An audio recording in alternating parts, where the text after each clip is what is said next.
entertained? Are you not entertained? Is this not why you are here?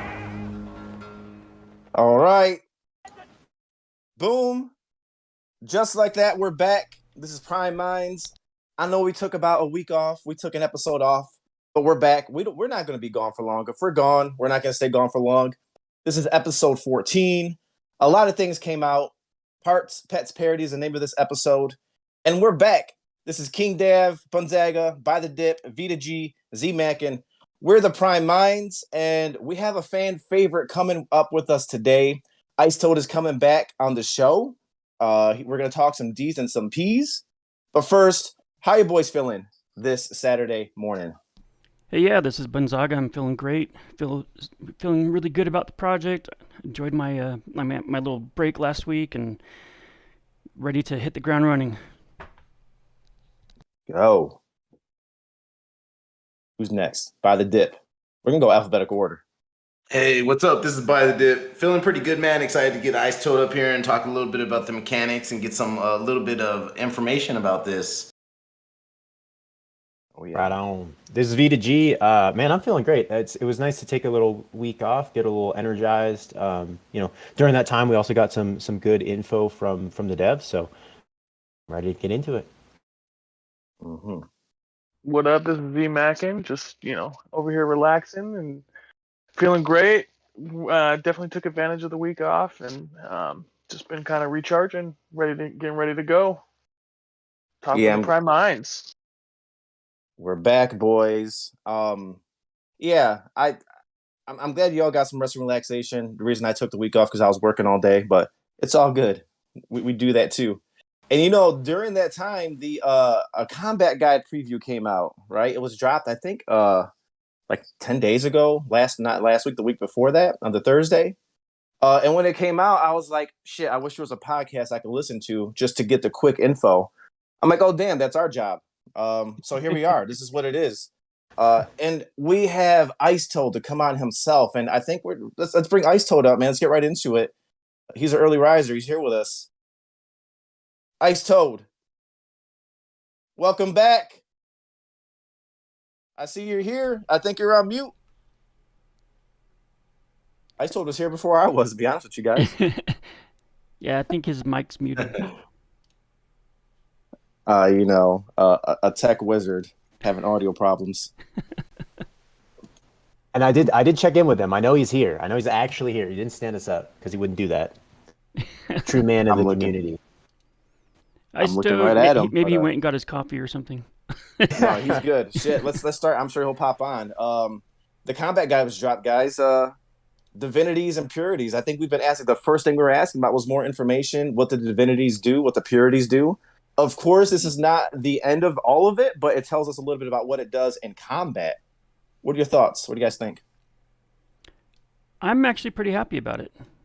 Just coming from like a gameplay perspective and just thinking about how people will react that don't have a D5. That they'll see that it's a tiny boost, but it's not gonna destroy the game. And so I think I was happy about that. Mm-hmm. Yeah, same here, man. Like honestly, not a big advantage, which I like because again, this is not right. What do they say? Pay to win. There you go. Pay to win. This is a skill-based game, so I like how for instance, the rare between epic, it's only like a 0.5 difference, which I agree with that, man. Just because you don't want to make people that have like these 5Ds, 4Ds, 3Ds too powerful to where nobody can beat the game, because then no one's gonna want to play the game. Mm-hmm. So with the divinity, like we're looking at, it goes from high to low, kind of scales up. From the traits, the common, the rare, the epic, the divine. When you use one of those parts, say for instance the common, it says here it deals 20 life damage, and then it goes up by about 2, like every step up you take from common to rare. It deals 22 life damage. From rare to epic, it deals 24 life damage. And then the divine part will deal 27 life damage in the example we gave. So from a common to a divine part, that's about 7 life damage difference. I guess it took him a while to think about that, to work it out, to make sure it's not so much of an advantage, but that it's still worth getting some divine parts. And this is just in combat. So, yeah. Do you guys think that that was enough? And I'm wondering, like, what the Discord is thinking. I'm sure there's a give and take there, but kind of what's the sentiment of the community on that too?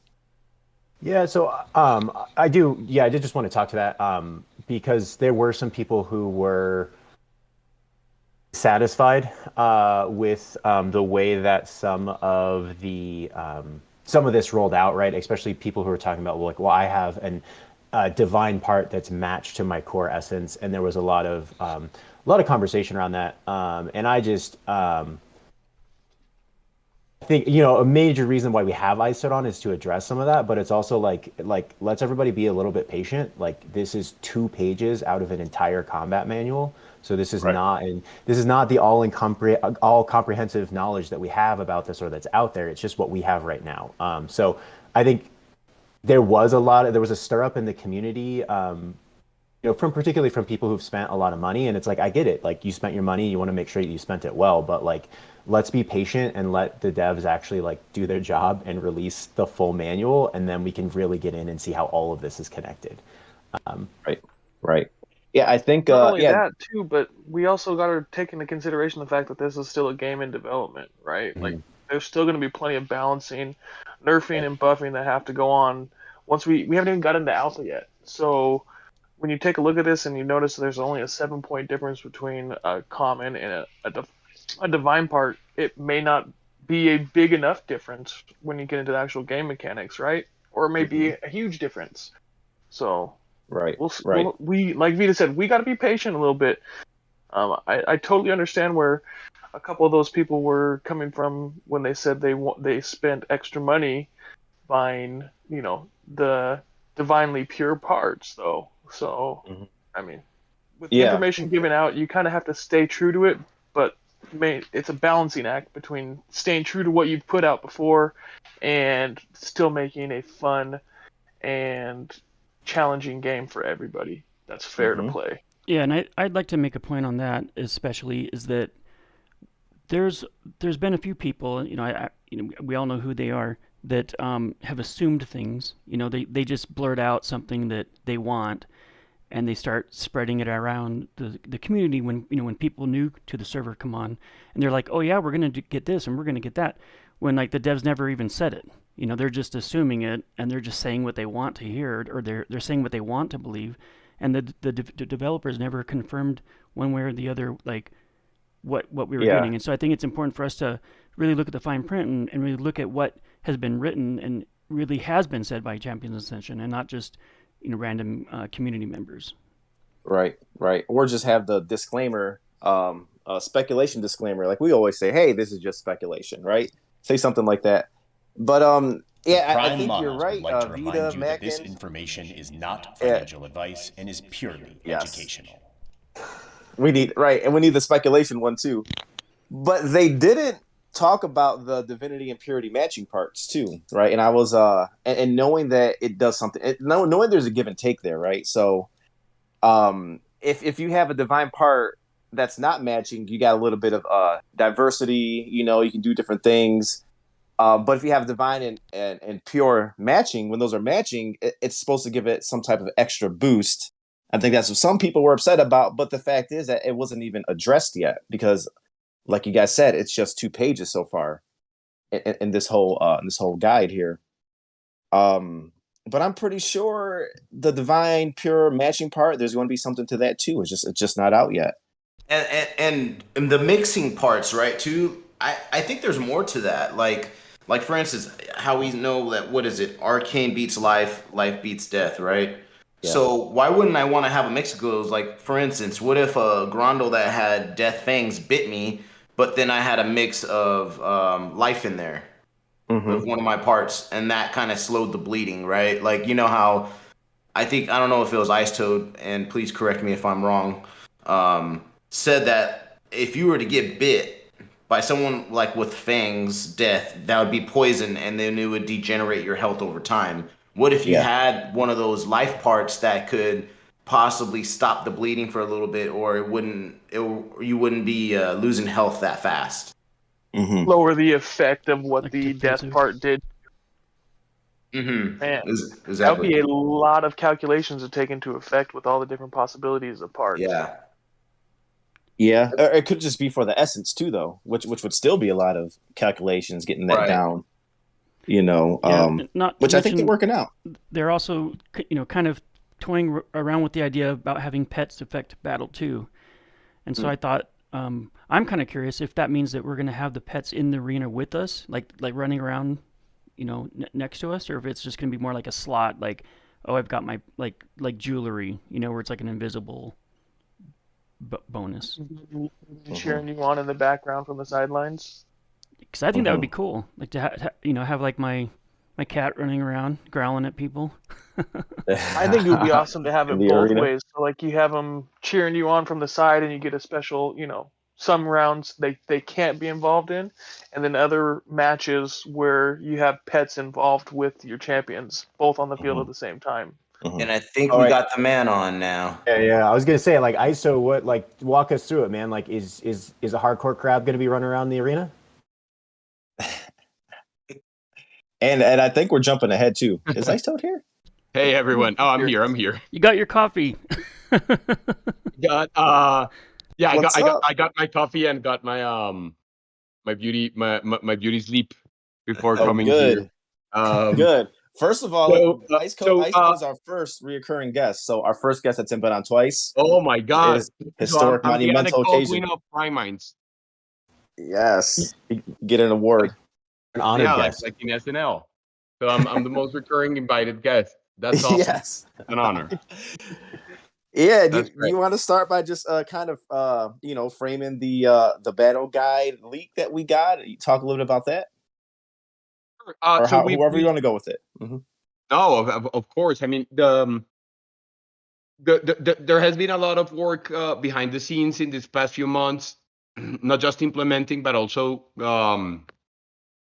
working on the design of the systems that we're going to be implementing in the future. And we wanted those, since we've already have all those designs on paper, we wanted to create a very detailed and fun to read battle guide so that all of you could be able to start theorizing and thinking about how combat will work before we do the release later this fall.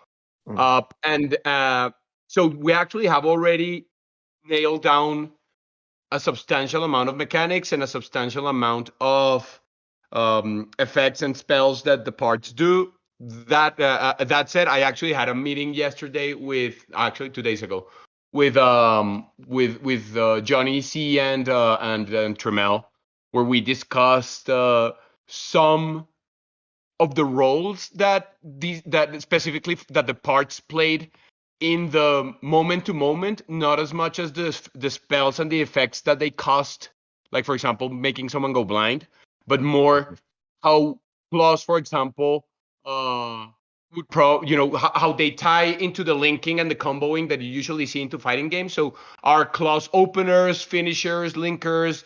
Are they disablers? What is the role of tails? How do we envision the different families play out and use those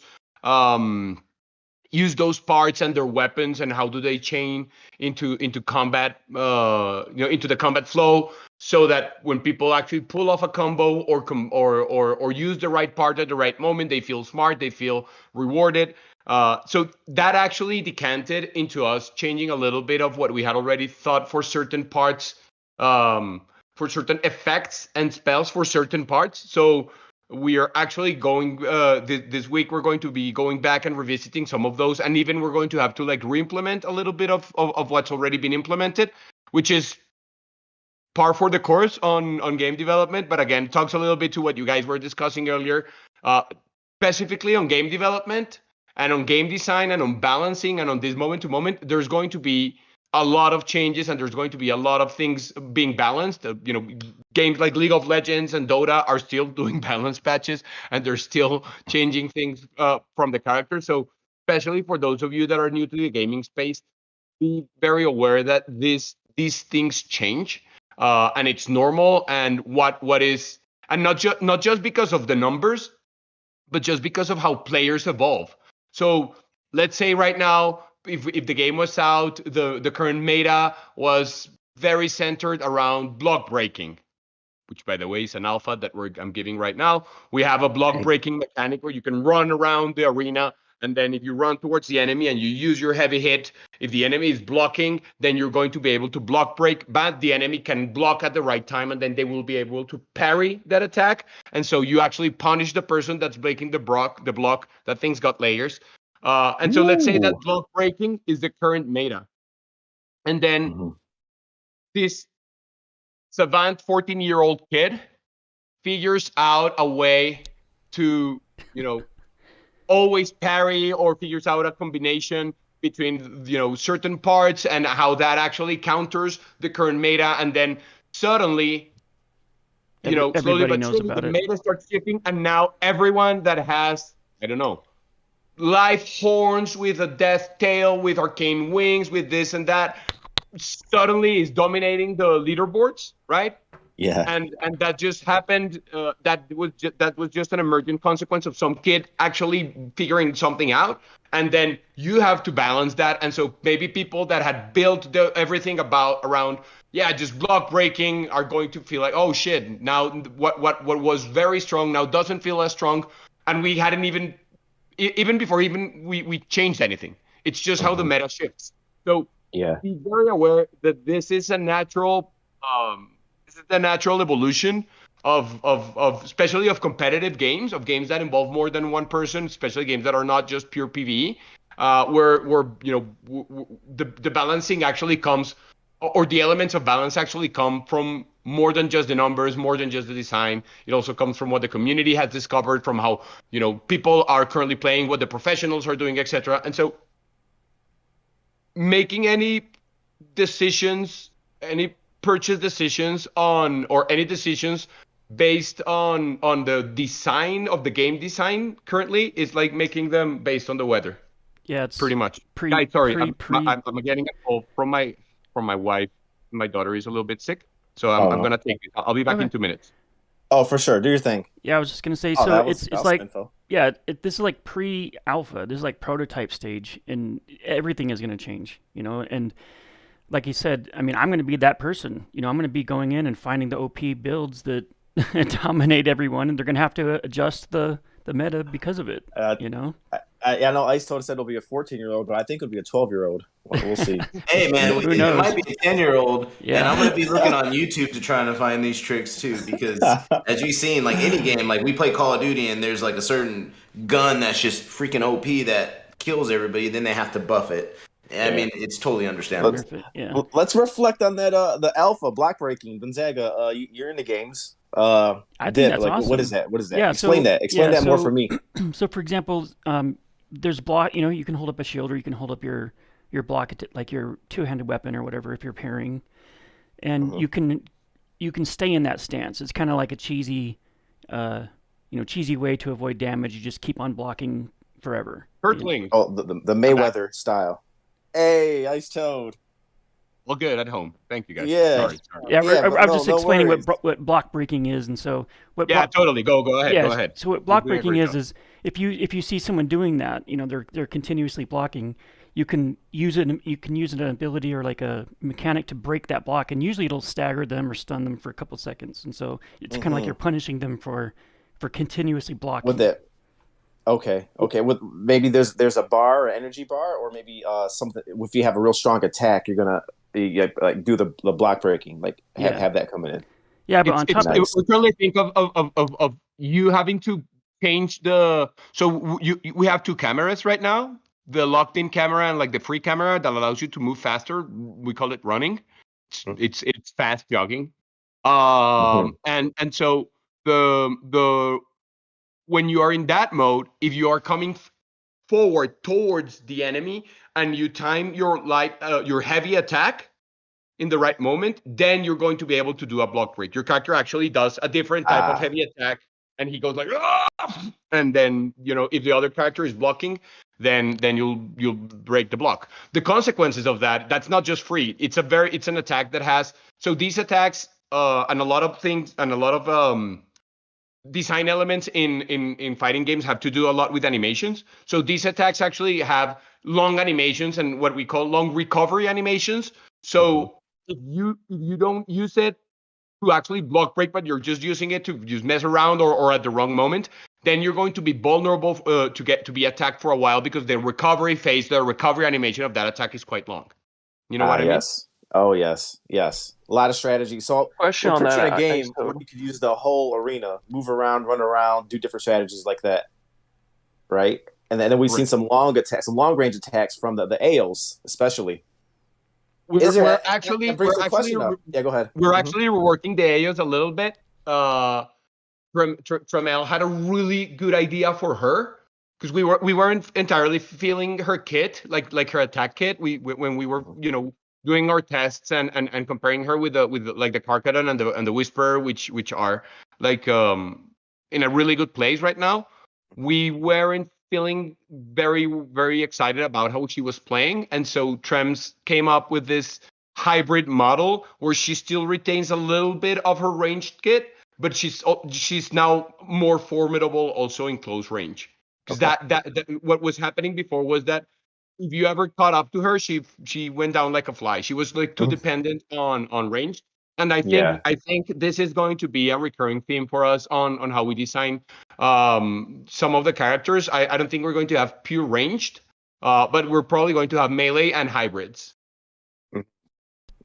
Nice. And will range come into play with some of the other characters, or how are y'all thinking about that? They will have ranged abilities, but that will not be their entire kit because that was a little bit of how she was being designed. Okay, got it.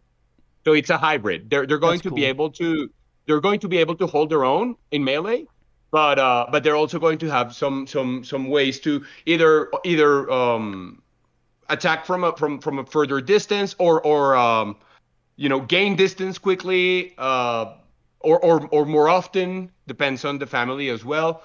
So that the gameplay between the families feels different. So just to give you guys an example, the Karkadon is pretty much the king of melee, right? He's big. When he gains momentum, just like a rhino, he's slow to start, but once you let him get momentum, if you do, he's sort of unstoppable. He's hard to stop. He's tanky, and so we're making sure that each of these families has a role within that like combat ecosystem. Nice. That sounds Matt, pretty cool. Who's got a question? Yeah, I was wondering. I started in the leak that you guys put out. Was it about 3 weeks ago with the gameplay? You guys had a lot of what was it? Stopping your moves with blocks. So yes, I'm fainting. Guessing that's gonna the feigning. I'm guessing that's gonna be a lot to do with the parry and stuff. But so with this block break, you said it's going to take a lot to build up. You have to run into it and stuff like that. Is that going to be a move that you can feint as well? Because it seems like it's going to be something that like you have to put a lot of thought into, and it's going to take a lot of your energy, right? Yeah, that's actually a really good question. Currently you can't feint the heavy attack, the block breaker. It's not feintable currently. But that's a really I love that you guys noticed that, because feinting is actually another big element, another big layer of this type of games. Because what you do when you feint is that you pretty much are playing mind games with the opponent, forcing him to block break or forcing him to maybe use a dash when he shouldn't have dashed away from the attack, or maybe block himself, right? Maybe the opponent is doing a heavy attack and you feint a short attack, and then that forces him to also cancel his attack. So there's many layers again to how feinting and the mind games of feinting works, and that when you usually look at some fighting games like at the high competitive level, those mind games and those elements like block breaking and parrying and all these like additional mechanics all come into place to create very watchable and very entertaining combat. And what usually happens is that when we all start playing champions, I myself included, you're not mastering any of these yet. Like you're just learning how to attack pretty much, right?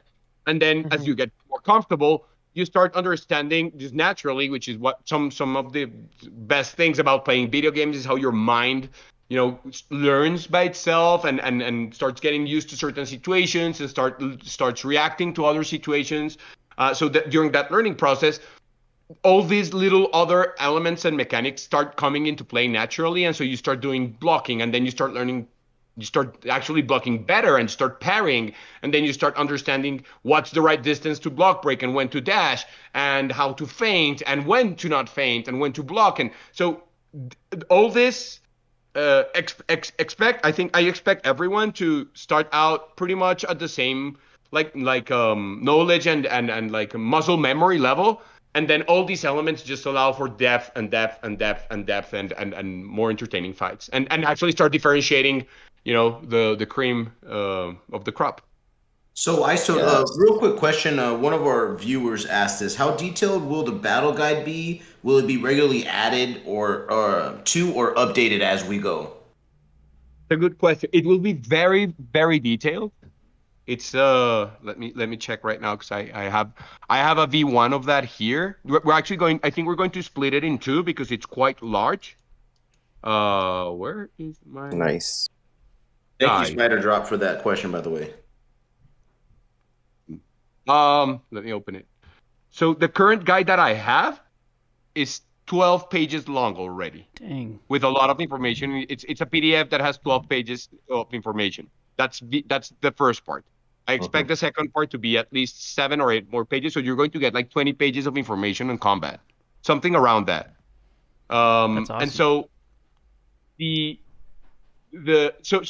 I plan to release it in PDF first, because we still don't. I don't think we're going to upload this to the website. No, actually, strike that. I'm still not sure. We're thinking of maybe doing like a Git doc for this. But I'm still not sure how we're going to break down this PDF that we're building into like images that can be updated. But if we have a lot of changes, we will definitely release like new updated versions, whether it's on a Git doc, whether it's just releasing a new update of the PDF and for everyone to download, or whether it's just having a section of the website that has the combat. We're working on other things on the website right now, so you could put it on the codex, the CA codex. Yeah, so that we're the alternative right now, or the codex. This is all about the arena combat, like this whole battle guide, correct? Correct. Okay, yeah, cool. Only arena. Okay. Only one arena and only 1v1. Nice. And when it comes to the, I don't know if anybody else had a question, but I had a question about the purity. We kind of went through the divinity before you got on, just knowing that it scales up right from common to rare. Yep. The attack scales up, which makes sense. But looking at the purity, can you kind of explain what that attack is and how that would work in the game? So purity actually affects. So the core essence of the champion determines the fury of the titan that the champion will have. So the ultimate, the super. As you attack and as as things happen in combat, you accrue fury of the titans charge. And when the Fury of the Titans charge gets full, then you're able to use your super, your Fury of the Titans. And that ability is tied to your house essence, to the champion's original house essence, as I mentioned. And depending on your purity level, that ability becomes stronger. That's pretty much how it works. B, do you have a question? I've got one I can mention. All right. Yeah, go for it, Mataka. Yeah, so you mentioned the parts earlier and how you guys are kind of doing a whole refactor of how they play into things, and it kind of stirred this idea in my mind where, based on your attack and based on the situation and like the actions and reactions, it sounds like these parts are going to kind of have they're going to turn the attack into a kind of like a custom attack based on that part. Is that kind of the direction you're thinking, or? What we're thinking is that you're going to have an ability tied to the part and the house. So let's say, just to give you an example, let's say that live claws steal a little bit of health. That's what they do, right? And so depending on the rarity level, they deal more damage and probably steal more health because of that. But what we were so that's just the effect, right? That in a vacuum could be happening in a lot of different genre of games. Do you know what I mean? Like that is not a mechanic that's very specific to fighting games, right? To the type of combat that we're doing. We call ourselves arena battler, right? Just because of how the flow of the battle goes. And so so that in a vacuum could be in a MOBA, or it could be in an MMO, or it could be part of an arena battler. And so the other element of battle that we've been discussing is the role of those claws in the moment-to-moment combat. So the role in are they, again, to what I mentioned earlier about animations, because a lot of this is defined by the animation itself. Are they an opener?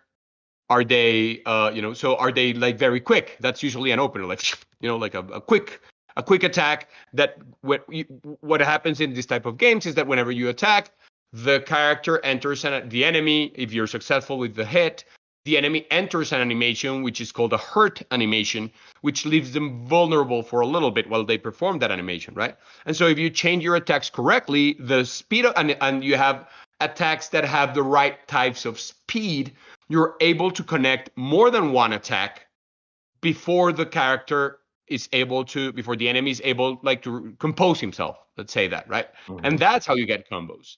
And so depending on what we're currently working on is, depending on the part, what role do we want that part to play in that moment-to-moment arena battler type of combat?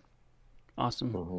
And then will they just happen on their own, or would there be like a special, like instead of using a quick attack with my weapon, what separates that from like a quick attack with my claws or something, or does it automatically happen? This is the last alpha I'm giving you, because then I'm going to make the combat guide useless. But yes, alpha alert! We love the alpha.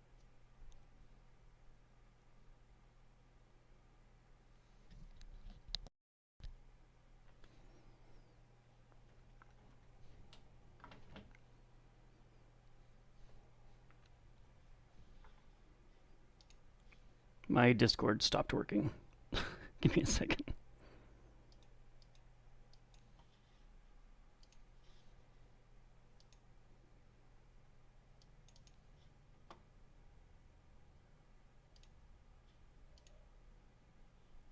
And parts, the Fury of the Titans as well, their own like more specific roles within battle, so that there's a reason for players to use them, to combine them, and again, as I think I've said in the Discord before, being we're being very we're giving a lot of thought in how to prevent just one a champion that's made of different parts. How to prevent that person that owns that champion to just using one part over and over again, for example. That's something that's undesirable. That would dominate.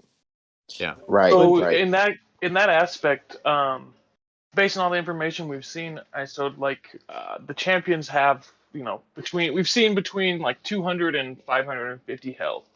And then getting back to the information that was dropped for Purity, like the Nova Blast is saying that it's going to take away 500 health from someone within the first 1/3 radius of this blast, right? So is it going to be like the special move, the Fury of the Titans move is going to be an automatic win once you hit it if you activate it when the person's close enough to you, even if they haven't taken any damage? Or how are you guys going to balance that? Because that move seems pretty freaking OP right now. Yeah, that's a good question. Actually, don't trust the numbers. Those are napkin numbers. Those numbers change every hour, pretty much. The number that you guys are seeing, that's the least information. That's like the last piece of information that you guys should be looking at. It's the numbers, because those numbers they're make believe. pretty much right now, at Mhm. least. Well, I mean, we use them to fill out the combat, etc. But what's 500 today could be 600 tomorrow. What's on the spreadsheet, it's just there to elucidate the scaling more than any specific value right now. Okay. But to your question, we don't intend for the Fury of the Titans to be an insta-win button. For now, that could change. Maybe there's a Fury of the Titans that's really hard to charge for, or I actually last alpha. There's a Fury of the Titans right now that accumulates. So the more that character is able to use their Fury of the Titans, which actually translates into the longer the battles go, then the more at risk their enemy is. And so the first cast of one Fury of the Titans might not be as powerful, but maybe the third or fourth cast is. And that way you create a certain house that's that thrives in longer battles. You know where I'm going? Yeah, so you use it over time, and as the battle progresses, it gets more powerful. So you want to defeat that house earlier, for example. But we're in our design philosophy, we're not looking for instant win buttons. Not at all. That should not happen. Thank you for the clarification. I so appreciate it. So you're pretty much saying everything we see can all change. So all these people out there having discussions about, it only being 2 points more, this is all irrelevant for right now. We don't need to be arguing about this. What you should be looking at is there's definitely scaling between the rarity of the parts. That is happening, right? For now. But what you should be reading into, or what I would recommend, what I would do, and what I do when I read other games that are out there, is unless the game is already out, while it's in development, the way that I read it is I read the intention of the developers more than the exact numbers of where it's landing. And so what you read from us on the leak that we did is our intention is to differentiate parts by rarity by making them stronger as the rarity goes up. You can also read the intention that we're not going crazy about it because we want it to be balanced. So we don't want the numbers are somewhat close to each other still. That can change, but our intention, as you guys can see, is to still give someone that has a common part a fighting chance versus someone that has a divine part, instead of just making divine an instant win button. So again, it's more about the intention, but still make the divine part have an edge over the common part, of course. But so I would advocate for if you want to theory craft and if you want to read on a lot of this before the actual game is out and the actual numbers are down, I would ignore the numbers and look at the intention and the direction of design more than anything else. Mm-hmm. And I just did want to follow up on that, because you had made a comment to the community. You had said everything is likely to change, and I think some of that was maybe interpreted in maybe an unfair light, where it was like, well, what if that means PEs no longer can stake from Messina coin, right? So I just wanted to maybe get like a little bit more of a nuanced answer from you on, like, when you said everything can change, like what specific elements were you talking about? I mean, it can be as simple as just like combat versus the economics. I mean, on anything gameplay, I'm 100% sure it's going to change. I mean, let me be clear. I still think everything can change because the world changes. Maybe I remember hearing you guys a few episodes ago when you were mentioning that perhaps not having staking in this bear market was actually beneficial, because it would have, it could have been bad. And so maybe, there are situations in the real world that as a community we can come to an agreement that this thing that seemed written in stone could change. So I'm maybe I'm just trying to make sure that everyone understands that things can change, situations change, and I'm talking about even decisions that are not made by me, but I understand why certain decisions have to be made, taking into account the real situations of the world. So just want to give you guys that context. What is the probability of those things changing, though? Low, quite low, right? That's how I actually think about changes. What is the probability of change? More than because change is not binary. And things are not black and white. That's not how life works. So and that's how I actually make a lot of my decisions in life. Is what is the probability of this changing, of this happening, etc. So what is the probability of one of the things that I don't know, divine parts doing something that we said they were not going to be doing? Extremely low. Extremely low. Yeah, the only thing what is the probability of something that you guys saw on gameplay, what the Fury of the Titans of life that you guys already saw changing? Very, very high. That's how I see change. So this is just my personal view, by the way. And this is how I advise everyone to look at not just at our project, but pretty much every project that's out there. Is what is the probability of change? Because I don't think change is binary, frankly. Yeah, my only ask on that is just, when the team finds out about something changing like that, or just as they change, just to let us know, let the community know. Yeah, 100%. I think you guys, okay. And this is something that you guys have mentioned in the past, and I frankly think you guys were very in a very rightful position of okay, please keep us in the loop, because I think that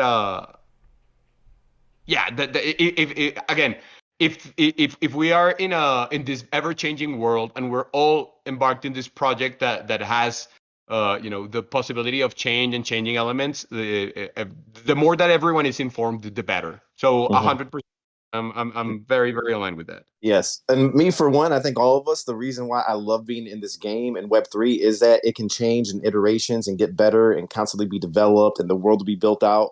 We're excited. We're here from the beginning to the end. So we appreciate that. We appreciate the transparency and letting us know that things can change. But it's also good to have this, this battle guide out as for a benchmark, right? Some questions that were being asked, and there's some information for us now. So, starting from here, we have an idea of what the divinities, what the purities are doing, at least in the arena combat. Also knowing that it's going to do other things outside of the arena and inside of the arena itself might change and move around. And then there's other combat pages to come out. So we're excited for that too. Totally. And I mean, even in the combat guide, just to like circle back on that concept, is think of this, guys. Before the combat guide, everything and even internally, like as we progress and as we create these guides and as more things go into documentation internally, and as more things are discussed by the team, as more things are discussed with the community, as more ideas come from the community, right? Then these elements of design become more tangible and become more they become more feasible as elements of design. And so the probability of that changing is lower than the previous iteration. Do you know what I mean? So once we have the combat guide out, it's less probable that everything that's on that guide is going to change. Before you have that guide, everything's still up for grabs. Do you know what I mean? Even internally, I'm not just saying like for you guys, like even for us, because as you work towards the product, you start planting certain flags, and those flags, once they're planted, they're not immovable, but they have a lesser chance to be moved, right? For example, there's a lesser chance of combat not being an arena battler and becoming a turn-based RPG battler right now, right? Because there's many flags that have been planted, but 6 months ago, that was perhaps a coin toss, just to give you guys an example. So, Right. and for you guys to also understand how a little bit of how this it's not complete chaos. It's not just that we're throwing dice every day and changing things on a whim, but I really do want people to have like the right expectations. I don't want anyone to feel frustrated because we change things, because frankly, that's finding the right sweet spots and finding the fun and finding new mechanics and new ways and new elements of gameplay is one of the most fun things that we can do as designers and as a community. I love it. I love where we're at. Icetoad, I know you were supposed to pop on here for 15 minutes, man. We appreciate the time, but we want to respect your time. And want to let you enjoy your weekend for sure. But anything else you want to tell us or the community before you get going here? No, we love. I mean, I community. We love you. Thank Yep. you. That's it. I don't know. In this market, I see like whenever I look at other projects, I see a lot of communities being rightfully afraid of the future, and there's a lot of uncertainty and I look at us and I mean it seems that you guys are very excited and are excited for us for the future. I think that I feel that we're doing a better job communicating, and I know that job is never done. So we're this is something that we're going to be striving to keep improving. As you guys have seen, Squiddy has sort of taking the bull by the horns and has been doing has been already like igniting a lot of initiatives to keep everyone very up to date with his AMAs and just to stay very close. So thank you for Oh yeah. the trust that you guys are putting in us. Thank you. I'm actually want to give another shout out to the Female Tech Warriors Guild. Thank you, for starting this women in champions in gaming initiative. I think that all this I see these initiatives popping up and positive things like what the NGG Guild did a couple of days ago with releasing like this full-fledged content of what Champions is, and that's great. I mean I think I missed that. The Women's Warrior Guild with champions. The Female Tech Warriors. There's this guild that's being formed. That it's not just for females, not just for women, but it's about pushing forward women in gaming, and it starts with champions. So it's really amazing. And if this is happening within our community, this is the sort of things that I want to see happen in our community, and that's one of the things that's one of the reasons why we are making all this work. It's it's to. I don't think there's a better moment for a game designer in their life than when they see something emerge in the community from their game. So whether it's the codex or these guilds or this podcast or a video or that's how comedians say that or the actors say that they clapping or applause is their food. Memes and podcasts are ours. So thank you. That's all I wanted to say. We appreciate you, man. We appreciate you coming on anytime. Like we said, it's open, and you're doing the communication right now, so we appreciate that. Icetoad, once again, it's been a great time, and we hope to see you back in the future here. All right, stay awesome, Prime Minds. Take care, everyone. Thank you, man. Enjoy your Saturday. Thank you. Bye now. Look at that, guys. Blessed by the man himself. Oof. We can good alpha, man. What's your takeaways from that combo? We don't even got to wait till next week. I think he gave us a couple of pieces of alpha there. What are y'all thinking? I like how they're over time, and this can be for the life of the game, right? They probably will be balancing 20 years later, right? Because there's always going to be somebody, and there always is, right? There's cheaters in the game. There's always little hacks in the game. So like I like how they stay on top of it. Yeah, that's very bullish on what I heard today.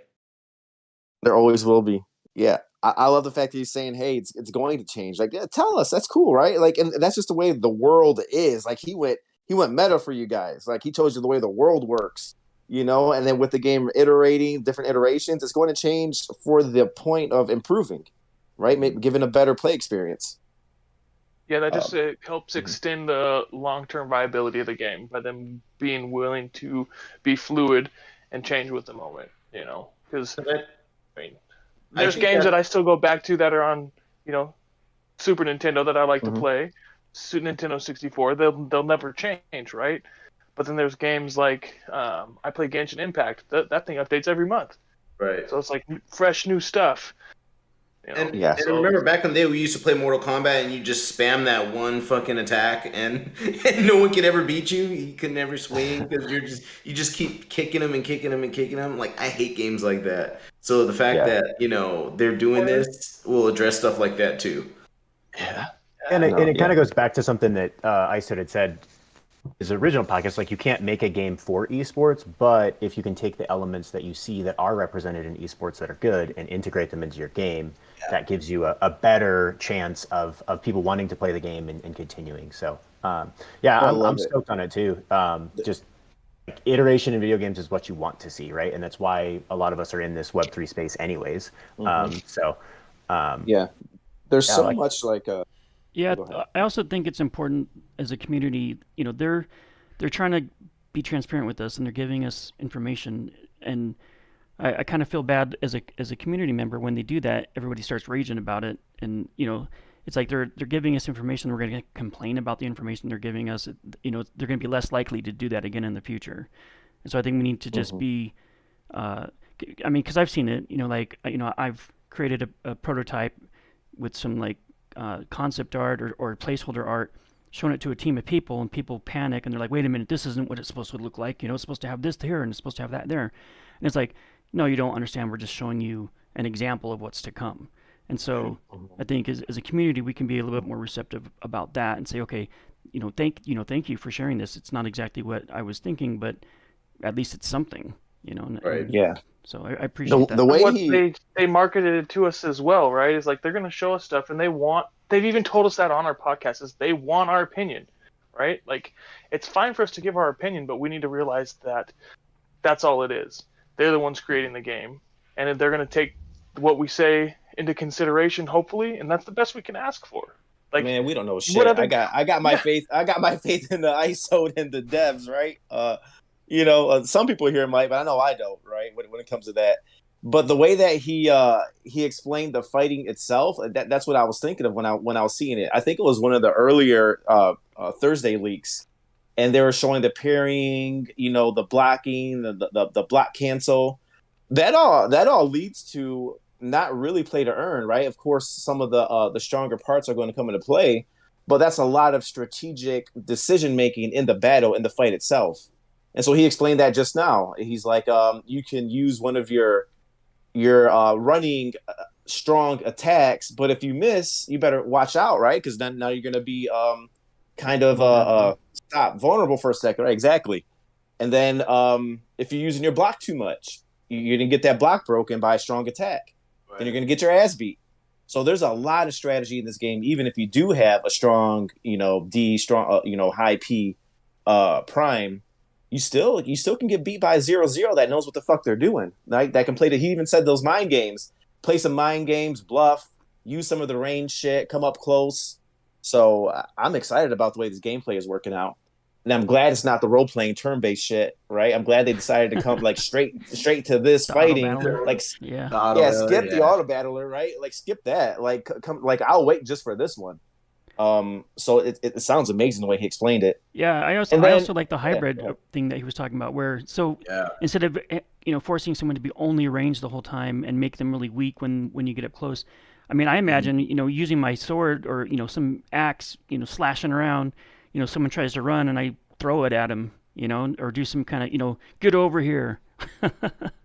Yeah, exactly. Scorpion League of Legends is like that, right? Like you got tanks, you got ranges, and then you got different types of characters that do different things, but I like the hybrid because like the Karkadon is really slow. That's why like me personally, right? Like I'm gonna think twice about using the Karkadon.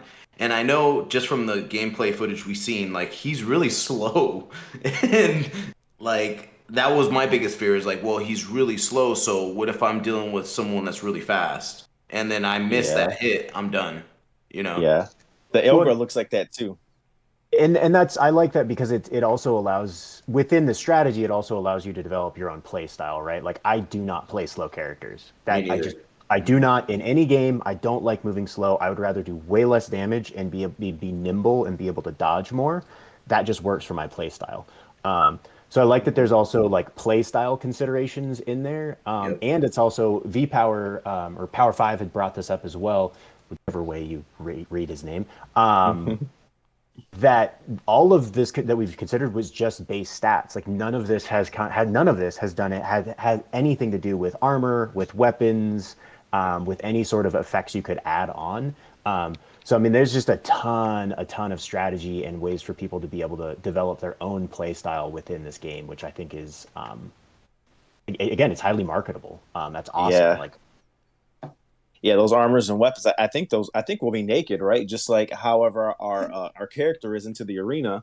Hopefully that's what we're fighting underwear at least or something.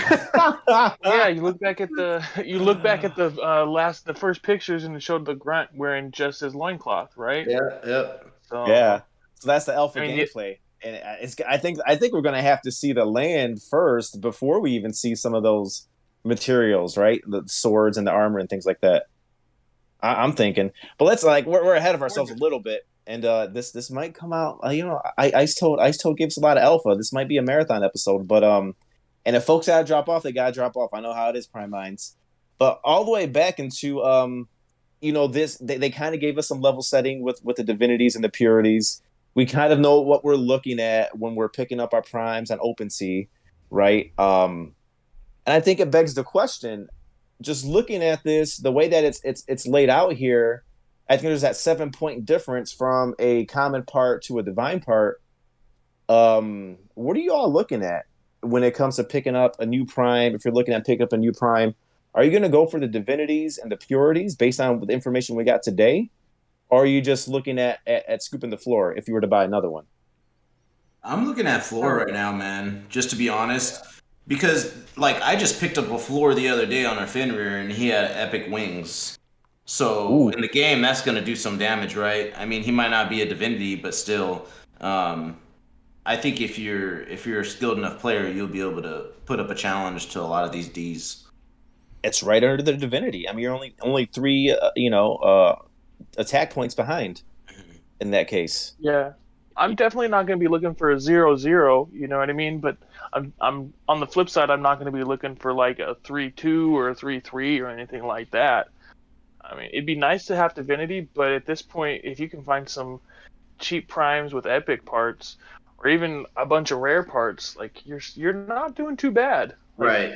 Take into consideration the fact that, like I was saying earlier, like the 7-point difference between a common and an epic part, if you have 500 health points, it's not going to add up to a shit ton, because you got to think that we're going to have a cooldown for these moves, right?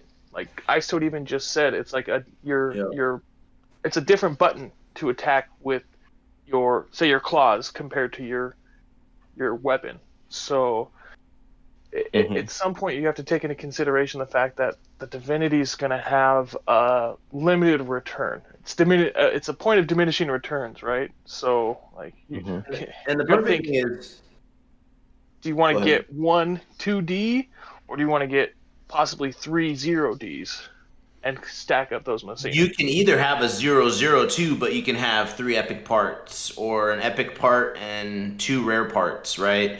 Because you got to think, like, say if I have divine horns and I use that attack, and I won't be able to use it for a while because it has to regenerate.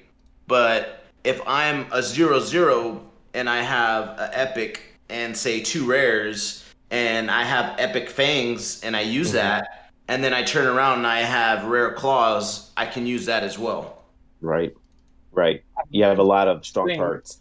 100% speculating, but I'm going to take a guess that I'm going to speculate right now that using any part of your already given abilities, like your claws, your fangs, your wings, your tail, I'm guessing that's going to probably be one cooldown, man. Because then you'd be too OP, right?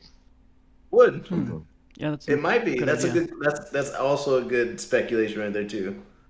They'd also said game controllers are a thing, so like you got to think game controllers only have what, like 8 buttons? 12. 12? Okay, thank you. I guess yeah. It was, but so you only like how many actual buttons can you have assigned to each individual mode? It might be a different combinations, like in Mortal Kombat, like left triangle or left circle. Do just a move? Just like do a standard at move the same time. Maybe, I don't know, dude. This like it's speculation, Yeah, for sure. Just so you all know, there is You're cutting out, man. I can't hear you. Go ahead, Vita. Oh, I got to get going here. I've got some family in town, so I actually need to get off. I was just going to say, I am also looking at floor ones as well, just with rare and epic parts. Maybe I shouldn't say this, because it gives people competitive edge, but there is a Keymaster that has 2 rare parts and an epic part that is on sale for 0.38 right now, $400. That's a steal. Yeah, that's a steal. Yeah, because now that we know what we know. The only thing I would suggest is at least getting one Prime with 1D, so that way you can get access to the 1D room.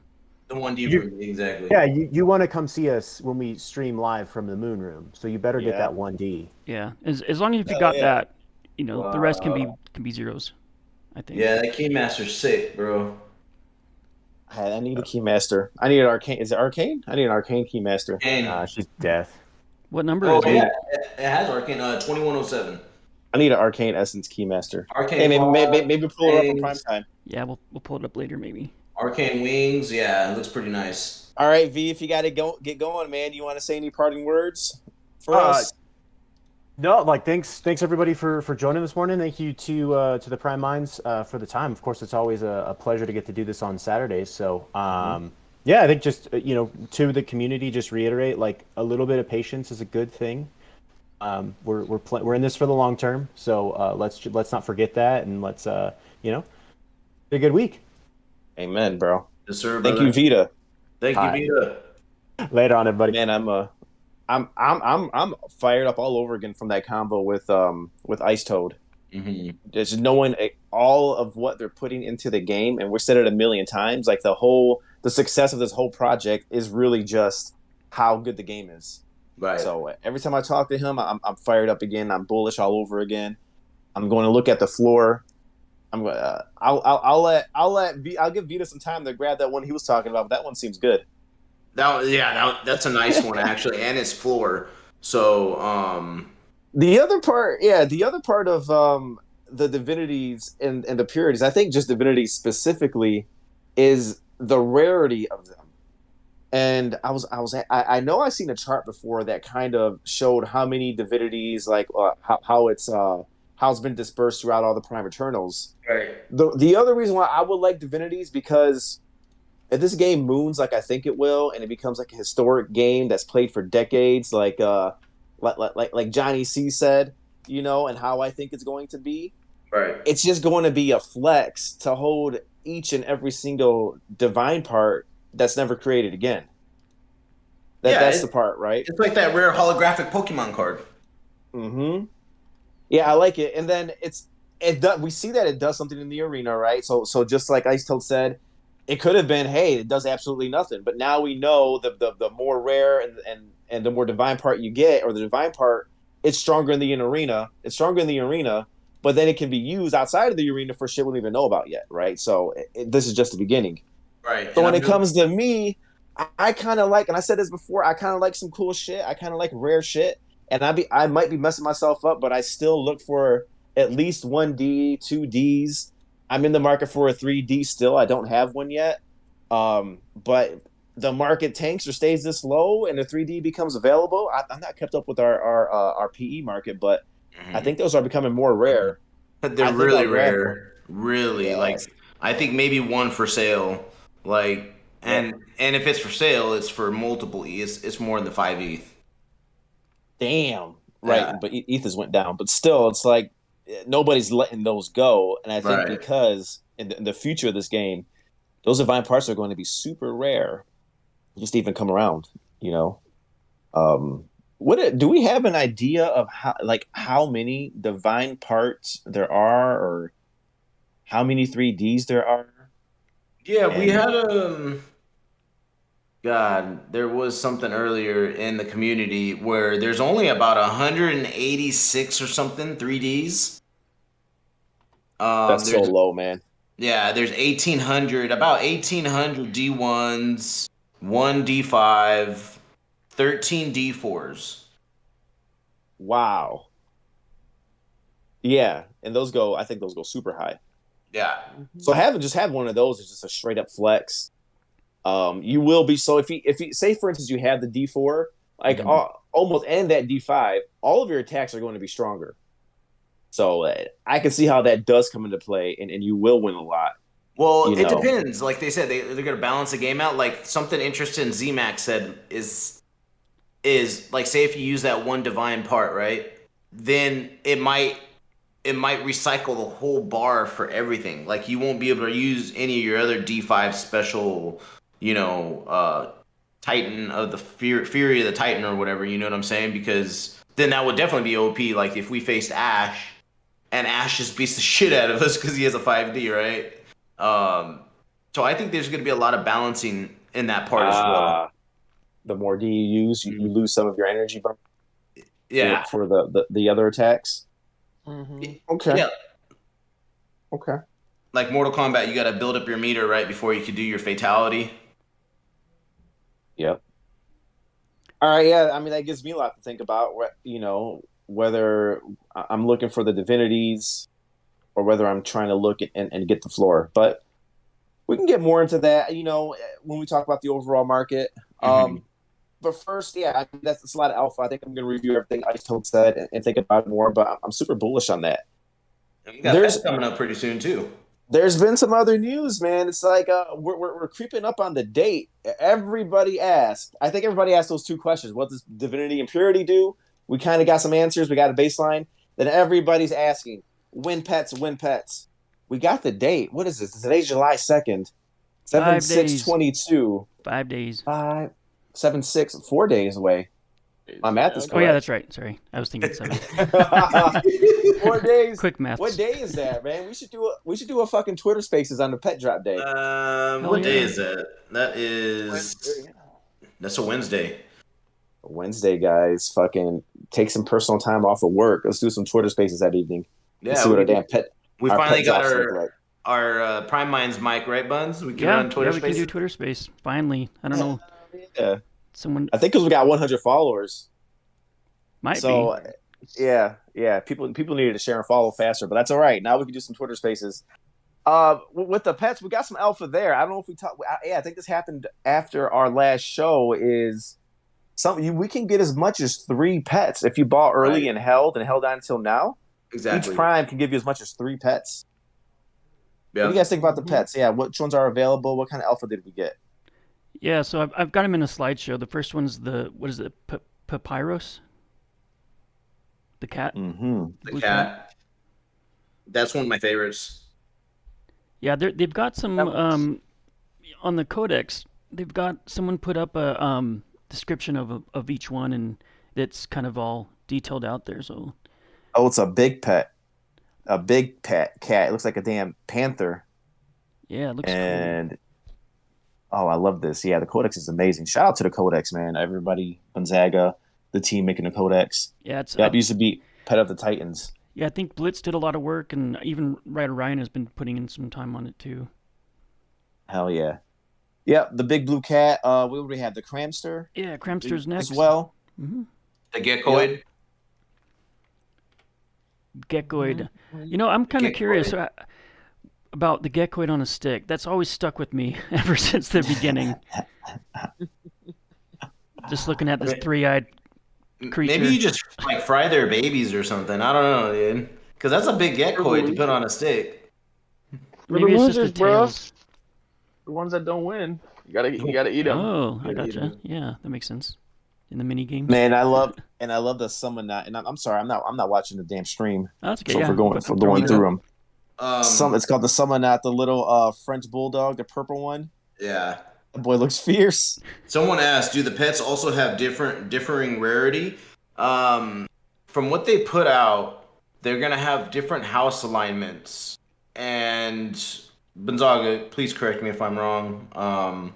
They will be able to add maybe a small boost to our champions. Yeah, they were talking. They haven't locked that in yet on Discord. They're just saying that they're playing around with the idea that to do that, which sounds cool.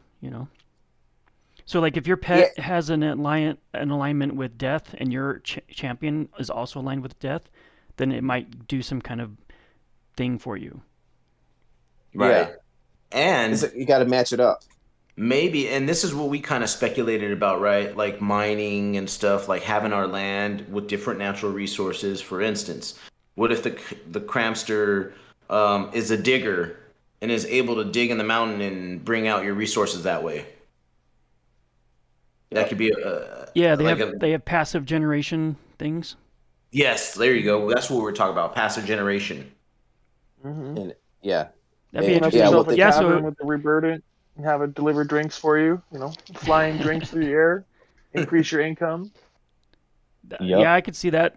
If you're like a blacksmith or something and you want a lot of metal, and maybe the crab can dig down and bring you some. I could see someone owning like an entire army of crabs to generate that metal for them. Yeah. Yeah, you can always go out into the Bay of Messina and salvage the wrecked ships out there. For loot. Yep. So the pets are going to have a personality trait. They're going to have a house allegiance, favorite champion, family, favorite toy, and favorite food. Favorite toy? That's hilarious. I wonder if they're going to have happiness levels and stuff like that. Yeah, I was just going to say, it's going to be like old school Tamagotchi, where you got to keep them fed and happy. Take them out for a walk so they don't, Damn. big piles all over your porch. I failed terribly at that game, there's bro. some My pet... kind of... Sorry, go ahead. Oh, my bad. Mine's always died. Because they were like... Exactly. That's exactly where I was going. I hope there's some kind of way that you don't have to micromanage everything. Like, because I'm going to have, 20 or 30... 42 pets or something like that. Yeah. I can't go and log in and feed them all one by one. And they're all going to die. And this is like, oh, this is great. Well, then you also got to take into consideration sometimes people go on breaks too, right? That'd be stupid if you wanted to take like a month break from playing and come back and all your pets are dead.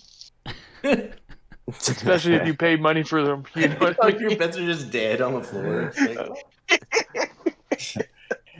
From what they told us, then it's like if your pet has a certain essence, it should match, and it has a favorite champion. And so if we're getting them randomly dropped, I guess you're lucky when a champion that you're holding, and then that pet's, it is that pet's favorite family, right? It's favorite champion family, like that's the one he likes the best. And then they have the matching essence, right? It's almost like it's almost like an extension of the purity. So does that pet match up with the exact one that you're holding? This is just speculation, but maybe a good strategy were to be right now, if you're thinking about buying a Prime Eternal, and this is not financial advice, maybe look for different families. Doesn't really matter about the divinity, the rarity, because once again, we don't know what type of boosts these pets are going to give our champion and how valuable they're going to be to the champion. And then matching them up is important. So like homies like us, like the 5 Prime Minds, it's like, oh shit, Dip, you got the one that matches my family and I got the one that matches your family. Maybe we make a swap or work that out. Yep. Well, not only that, but you also got to think with them having that much different traits and different abilities and there's 12 different families, right? So that's going to be a huge range of pets that you can have. So that kind of gives me the thought process that there may be breeding for pets as well. Right. And there's going to be more pets to be released because they're only releasing 5. Yeah. The Pyros, the Cramster, the Gecko, the Summonat, and the Ziva. Oh shit, we forgot to ask Iso how to pronounce it, but I think you were right, Mac. I think it's Ziva. Shiva? Shiva. All right, Yeah. whatever. And that's if you get 3. Damn, I wanted to ask Icetoad that. I want to ask Icetoad a lot of shit. It didn't get to. But if you get 3 of them, that means you have one of them is the Ziva. That means you bought early and you helped. Yeah, you bought. That's one of the early perks. I'm gonna be getting a couple of Zivas, so I can't wait to get them and see. Like, I don't know, are they gonna be different from other pets? I mean, the rarity, or, are they gonna be able to mine a special resource that the other pets can't do, or? It could just be stunting that you're holding them, but I'm thinking, I'm wondering, however pets generate in the world, if we catch them out in the land in Messina, or if we buy them, or if we win them somehow, or if we make them and breed them, however they generate, I'm wondering, will we see more Zivas then, or is this just it? No, they won't. No, I think- They said the rare won't be minted again. I'm sorry, Buns. Oh yeah, I was agreeing with you basically that the Zivas are limited mint. Like this is the only ones that are released. That's. And then if we breed, can we get our Zivas together and breed another Ziva? Or if we I don't know, but I guess we don't know if we can breed them yet. We don't know about breeding yet. Yeah. Who knows? Yeah, we don't know about breeding at all. That was just pure speculation. But Yeah. I mean, we also got to consider the fact that they've already said that they're going to be willing to do. We talking about earlier live ops where they are willing to essentially, when something's happening in the real world, they're repping it in Champions Ascension. So Halloween comes around, they're going to have Halloween themed stuff. Christmas comes around, they'll have Christmas themed stuff. They've already said that the Shiva is the for the Festival of Summer. So even though they may not release these exact Shivas again in the future, they may have nice. an iteration on them every year. Like a different look or different texture or something. Mm-hmm. And we're right in the middle of the summer too, and we're getting the Shiva dropped. This is cool, man. I love it. I love these pets. These pets are coming. I wonder, right in the damn middle of the bear market, we're getting a lot of hype around the pets, around our drops. Dip mentioned his hoodie came in. Yeah, The hoodie came. Tell us about the hoodie, man. Right in the middle of the summer too. Yeah, it came. Open it, very good quality. Like, honestly, like it's like something like we have stores here called Express. Like those high end stores. Like it's like a sweat. And, yeah, it's like something that came out of Express.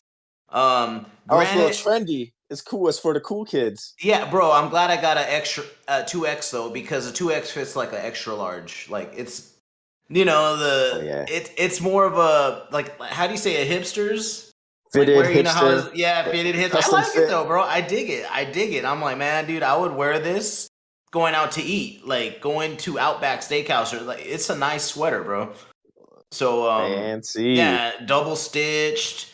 Doesn't look like it's gonna shrink when you wash it, man. Like, I like it. Damn. Oh man, we need our Prime Mind hoodies. I want the Prime Mind hoodies just like that. Wait, sorry, boy. I love that Outback Steakhouse is a high class restaurant, right? Throw some shrimp on the barbie. Hey, baby. Hey, we're in a bear market here, man, bro. I stopped at Texas Roadhouse. I don't even get the Outback. We ain't going to Fleming's Steakhouse no more. We got Outback. I do the cookout, man. I buy that fajitas, put them on the grill. Guys, that's another great thing Icetoad put out. I don't know if you guys heard it. He was like, you guys were talking about something about like you wouldn't want staking right now in this type of market. Like, I was like, a lot of us were trying to say, it's good that they're pushing this back, because we don't want a coin to come out in this type of market. Because honestly, I've seen coins like, and I lost my shirt on this, and I'm sure a lot of other people did. Strong coin went from $200-$300 a coin. Now it's sitting at $2.80, 70 cents a coin. Oh, damn. Yeah. I don't want our Messina coin to go like that. So exactly. I'm good with waiting. On the flip side, though, like, we don't want to wait too long, right? Because bear markets are where big moves are made, right? People, if we can come out with Messina coming out and being a fair price, even if it was to come out relatively soon, it might be to our advantage not to wait too long, because you can still get the people who do have some liquidity to invest when the market's down, right? Because that's when people actually make a lot of money, is I by think- investing when the market's down. I think and we'll have letting to it have ride out. some type of utility. I would rather have some type of utility, like gameplay and stuff out first, because then it it backs the coin a little better. Be like, okay, well, yeah, I actually want this now because I want to play this game.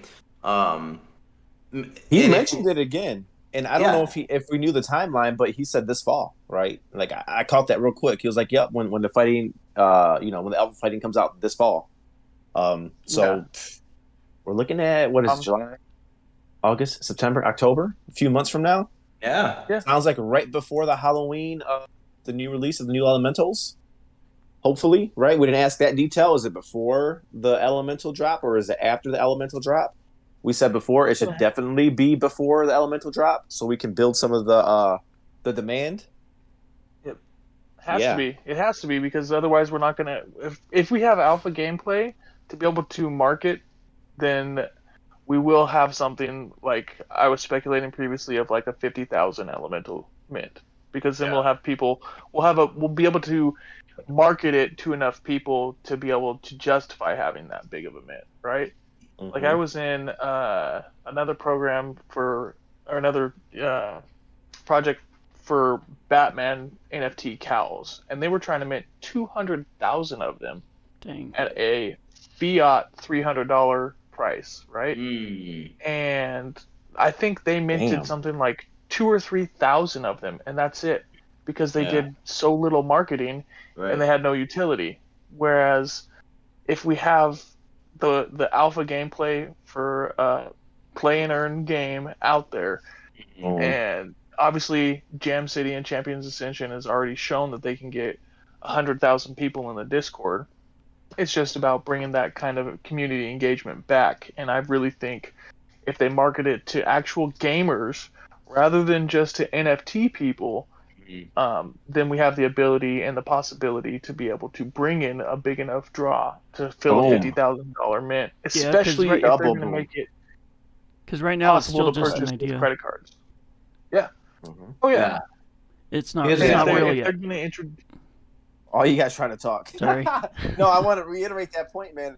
Marketing to gamers, and then what Z Magan said was the utility. The utility is when you buy in and you get an NFT, you're buying the game in a sense, right? You get to play the game, not even thinking about the money and the coin you can generate, but the utility right off the bat when the game starts is you're buying into this and you get to play this game. That's the utility, right? And marketing that to gamers that might be coming into the NFT space, I think that's where the key is. Yeah, Mac, I think you hit that right in the head. And that's kind of what I've been thinking about the last week or so. You know, when I've been seeing comments about, just dropping Prime Eternals to so-called influencers with hundreds of thousands of members that basically copy and paste the same response to the other Twitter account, and people thinking that we need to get more NFT investors into the project and things like that. I think that's all stupid. I mean, to be quite honest, I'm not saying like I think that like I believe the one of maybe the some other pro guys, gamers will be the better influencers. Yeah, because whoever it's like pro gamers are. Yeah, that's where the money's going to come from. It's not going to be about your NFT. It's not going to be about I can sell this for 10 ETH or whatever. It's going to be about the passive generation of income through the gameplay, and they're going to bring in like millions of people, which equates to like millions or billions of dollars. And so, getting an extra 1,000 NFT, holders into the project isn't going to do shit. Right. And that's the thing too, is I think that the best proposal for them to go forward with the Elemental Mint is like what you're saying. You propose it to gamers as you are essentially buying an Elemental, which means you are buying a game, right? Your Elemental is essentially your game, which is why I've speculated that'll be somewhere around a $50 to $70 fiat price. Right. And when you market it to them like that, you're not marketing to NFT investors that you're going to be able to take this $50 or $70 and flip it in 2 months and sell it for $1,500, because that's not what the proposal needs to be to make this a million player game. You need if to you're be able marketing to market the gamers, they're not going to say, "Hey, win Moon," and "Where's the PFP?" They're not going to ask all these NFT questions, right? That we ask. Exactly. They're going to want to play a game.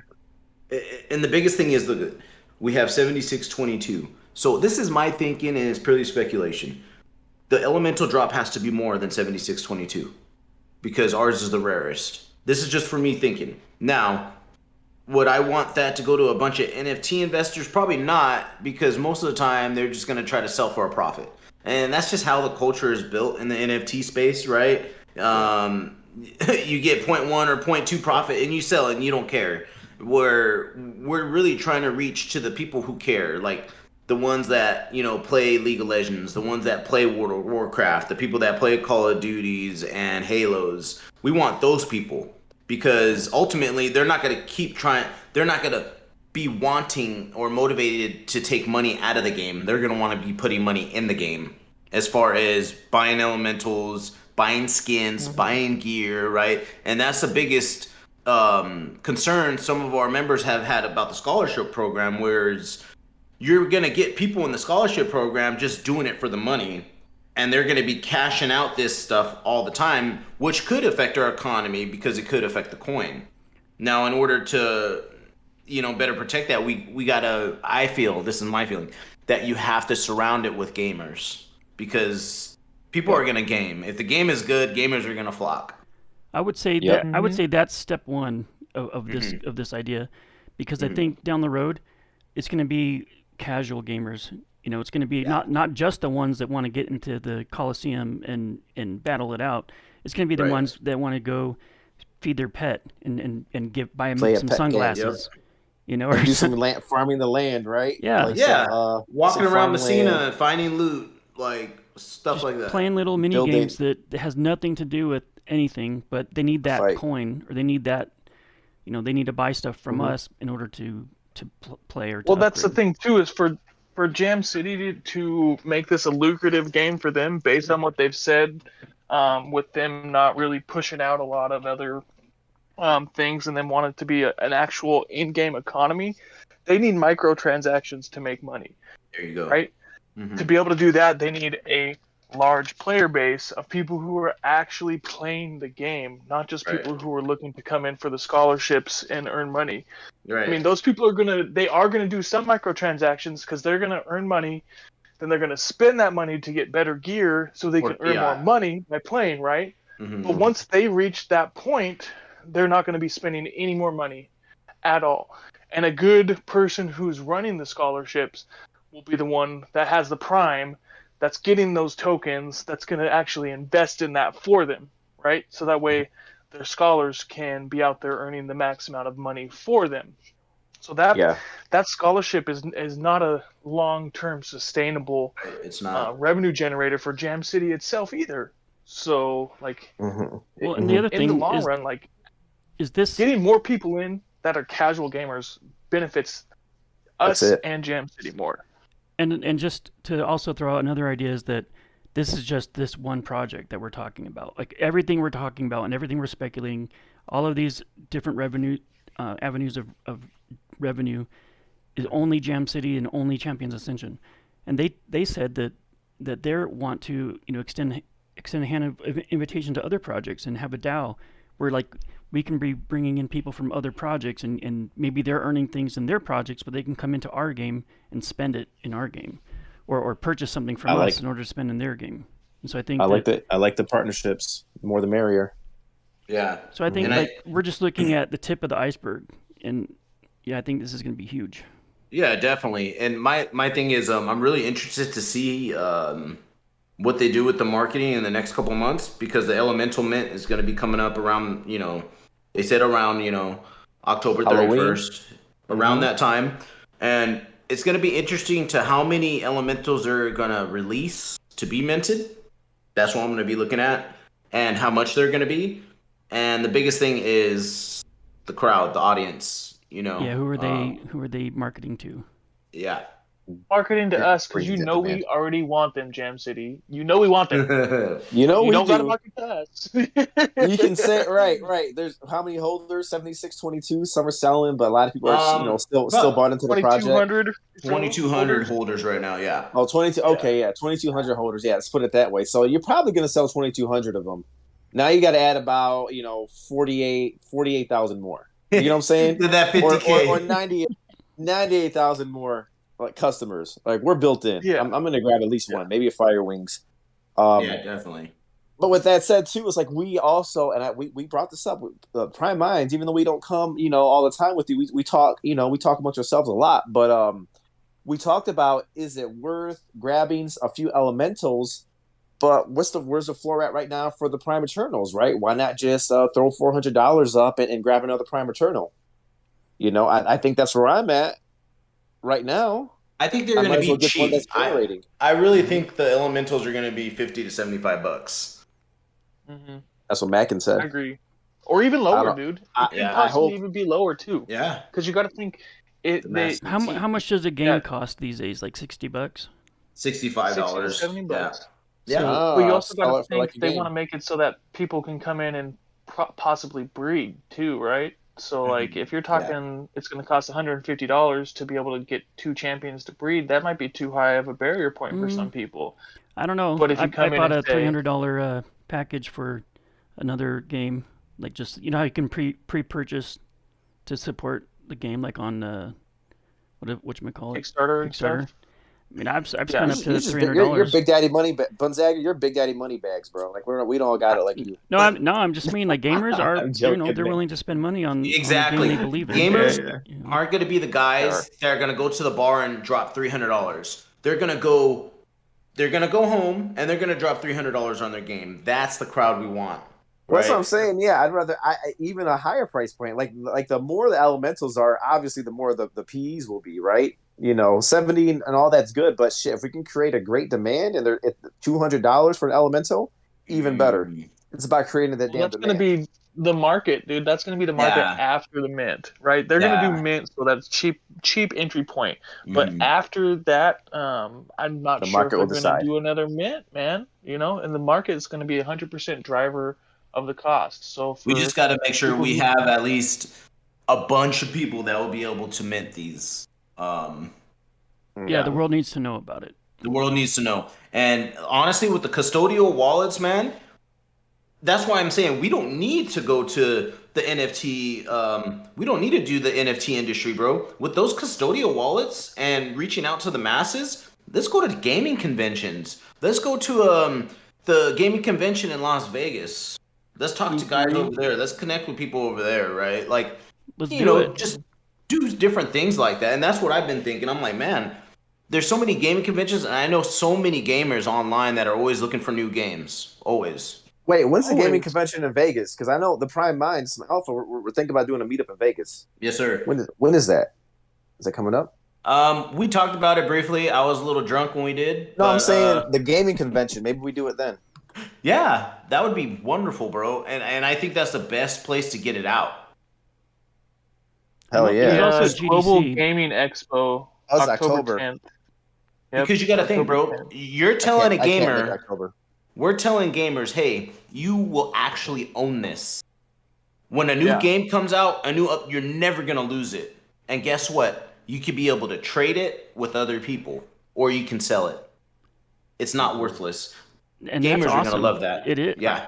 I agree. They're going to totally love it. They're going to be like, how much? I can't sell none of my Fortnite skins, right? Like, I have so many freaking Fortnite skins that I buy and little weapons and all this, but I can't trade them. I can't let someone else use them. If there's a game that lets me do that, like, that's next level. That's sweet, man. Right. You will actually own the item. Right. So CEA should definitely have a presence in this Las Vegas gaming convention. Unfortunately, I cannot make it because October will be busy for me. But then after that, there's gonna be a big Prime Minds meetup in Vegas too, and that's just inside stuff. Yeah, maybe we could do it on during the Elemental Mint. I threw that idea out there that we should have a party for it, But yeah, I like that. We need to know what date it is. Yeah, if we find a date and a neutral place to meet up. Vegas it is, bro. Nevada. And we'll have our Prime Minds sweatshirts. You could get a ballroom or a boardroom or some kind of convention room at a hotel in Vegas for the Elemental Mint. Whew. I'll be there. More than just a Prime Minds can show up, right? I'd be there. I'll be in Vegas. $150 to $200 flights to Vegas round trip, still, right? And it's cheaper in the winter, right? Everybody's going right now to Vegas because of the summer, but in the winter, bro. Yeah, We'll go. yeah. I like November. We'll talk about it. Yeah, so there it is. I mean, I'm going to look. So when it comes to this market, I'm gonna drop y'all the way my mind works. A little bit of alpha here, but looking at the CA floor, you know, when ETH drops, those PEs they get a lot lower in like straight when you translate it to fiat, right? Mm-hmm. So I've not bought in the last month or so. I think my last PE I bought was maybe a month or 6 weeks ago. I would be buying in a little bit, little by little, but I'm waiting for an ETH bottom. Dick, our in-house not financial advice guy, what are you thinking about when it comes to ETH, Bitcoin overall market, looking at a bottom? What's your update right now on that? We're definitely going to hit a bottom, and I think it's going to come in July. This is purely speculation and not financial advice. But as you see it right now, it's hovering a little bit over $1,000. It rejected 1250 multiple times, guys. When you see price actions 12, 11 getting rejected like that over and over again, that's a bearish sentiment. That means it's going to go lower. Now, the Fed is going to announce another rate hike this month. So the thing is, you look at all the news and everybody's like, oh, recession. Everybody's kind of hinting that out in the news, right? They're getting us ready for it because it's going to happen. It's going to come. They're getting us ready because you see all these little news and they're saying it here and there. And then the Fed is in Atlanta is saying stuff. If they do another 0.75 BPS rate hike, that's in the 2 months, that's 150 BPS. That will definitely put us in a recession. If not, we're already in a recession because we have no second quarter growth. Yeah. None. Zero. So like if you want to unofficially, we are in a recession right now. We're in the beginning stages. Now, once they raise that rate, that's just going to be like tipping the bowl over. And you're going to see, like I said, you guys, if you guys see it break 900, wait for 600 and be patient. Don't just buy 600 when you see it. Watch and see if it rejects. Gonzaga, we hear you on your mic, just so you know. Oh, but I muted it so they the stream didn't hear it, but you guys did. Sorry about that. Never mind, my bad. So watch these price actions, right? If 6 gets rejected, we're going to 3, straight up. Oof. But wait, if you want to buy a couple at 6, do it, but don't load the boat at 6 because honestly, every trader will tell you this. You can never call the bottom, and you'll never know what the bottom is. You could think 900 is the bottom, but then 300 ends up being the bottom, right? So if you do that, scale in. Like I said, buy 1 or 2 at 600. If it goes down to 500, buy 1. If it goes down to 300, buy a couple more and watch it. Watch as it consolidates because wherever it consolidates, and it's going to consolidate for a month or 2. So it's not like, is it going to consolidate for a day or 2? No. Once it reaches bottom, it's going to consolidate for months. Because I think it hit 800 for what, maybe 2 or 3 days? I'm talking about ETH. Right. 8 something. We're talking about ETH. Right. Now, once we see that 600, I would love to see 600 for a couple months or a month. And then that'll tell me that's bottom. It'll look like a bottom. Yeah. And I think what we also have to do, just like you said, is look at the interest rate. Are they going to be done? So the reason why they're increasing the interest rate, the Fed, is because they want to fight inflation. And so has inflation stopped or slowed down? Do you think they're done increasing the interest rate? Inflation's at more of a manageable level. The demand of goods and services out there in the economy is slowing down enough to decrease the inflation. And then that, which they're kind of spurring on the recession so that demand decreases, right? And that's what will get inflation in check. Once we see that start to be in check, and if it kind of goes sideways for a little bit, that might be when the bottom sets in, no matter where it's at, and then we might start creeping up from there. Right, and this is all speculation to news. Like, say something happens with Ukraine, say Russia puts another sanction on us, right? Because they put sanctions on oil for us. Any of this stuff could, Tank the whole economy. Yeah. So you guys want to just be very careful, manage your risk, and watch. Don't ape into something. Please don't. Because you're going to ape into something, and then what they say, I bought the dip and it keeps on dipping. That's what's going to happen. So just be very careful on how you get into these things. Because, like I said, the Fed, and they're already throwing stuff out there. If you look at the news, recession, you're seeing that word a lot now. Yeah. They're preparing us for a recession. And the recession can last 18 to 24 months. You know? Right. Yep. Yep. I'd agree with you, Dip. I think that so just for people, just a small piece of it, financial information for people out there. What Dip is talking about is the Fed basis points. When they raise it by 75 basis points, they're raising it by the interest rate by 0.75%, and that's the prime interest rate. That's what every single creditor in the United States bases their interest rate off of. They always go prime plus. So right now, Fed interest rate is like 1.5 to 1.75%, which would be 175 basis points at the high end. So if they raise interest rates again next month by another 75 basis points, that's going to put prime interest rate at 2.5%, which means the Fed charges creditors 2.5%.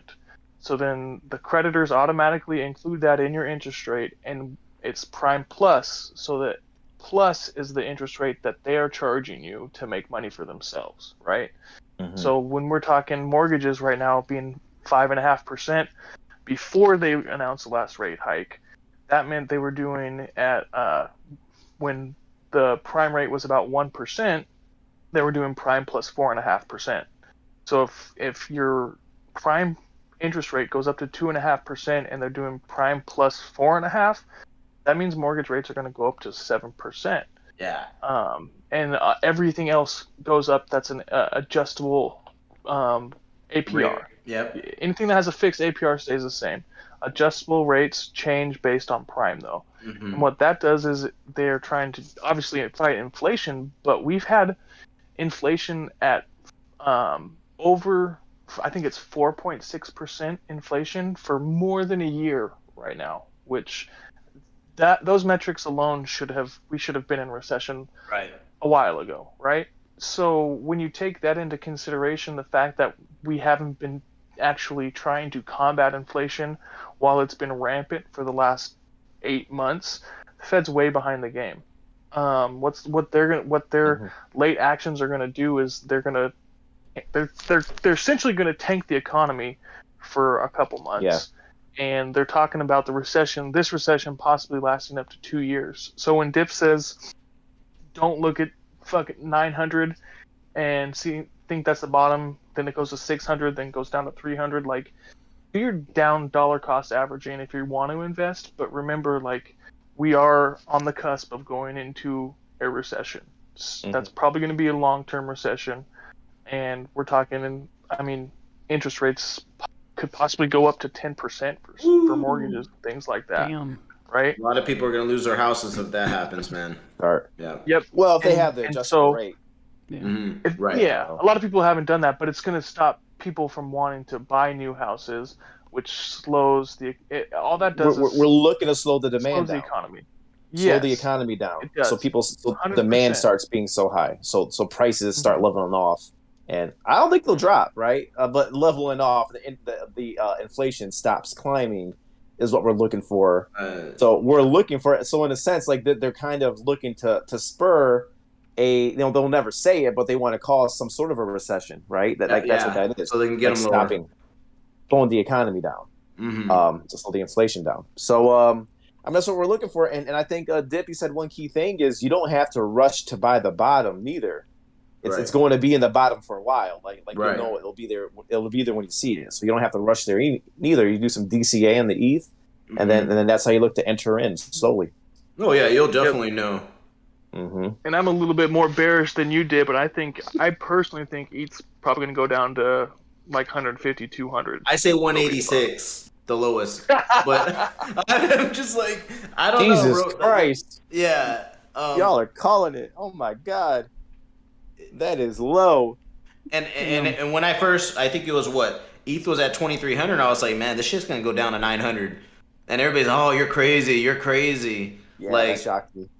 yeah, You shocked me when happen. you said it, and then it happened. I'm like, whoa, we're at 870, 860. Yeah, it could happen. Uh-huh. So 186 can happen.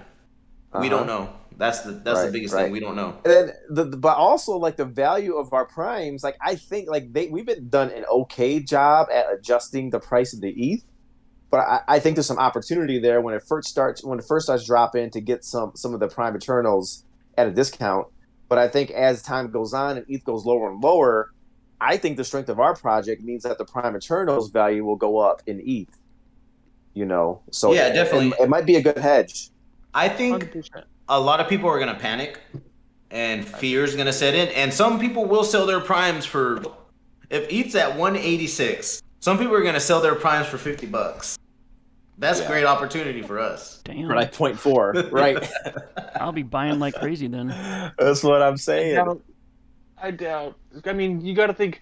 Okay, so primes when we minted, if you got it at mint or whitelist price, bought it for 0.3, and let's say you buy your ETH at 300, right? $900, right? Mm-hmm. I highly doubt people are going to be willing to take more than 60 or 70% loss. Bro, there's people that are gonna. You'll be shocked. There's people that are gonna take 90 to 95% losses. Really? Yes, bro. People, when this stuff happens, because this is my third recession that I've been doing it. Yeah. People will buy, something like, say, a stock for $114, and they'll sell that shit at 79 cents. Just to get their just to get something, because people panic. When people panic, they do not think, bro. They just it's chaos. Bring it on. Yeah. Bring the panic on. I'm gonna buy some. Right. Yeah. That or they do some shit where they're just trying to offset their gains elsewhere because those are losses. So yeah, maybe that. Bro, some people think about that, but some people I think Dip said they're just trying to get out before they have zero. Right. So I think at those ETH dips, like those big ones, if we go from like 900 to 600, then we're gonna probably find some good deals. Oh yeah. When we go from 600 to 300, find good deals again. You're gonna find ridiculous, and I honestly think there will be some 3Ds that are gonna be able to be coming up on those too. Yeah, they're like, F it, I'm gonna cash out these 3D. ETH is dropping. I need to cash out this 3D before it goes to zero, and then there it is. Time to pick it up. Dad picked it up for $25. Ash, whenever you're willing to sell that prime, that 5D for $250, message me first, bro. Hit me up. Hit me up. My DMs Let's go are there, open. man. Do we have a sponsor? Let's get to some prime time. Yeah. Let's get to prime time. But of course, first, let's hear a word from our sponsor.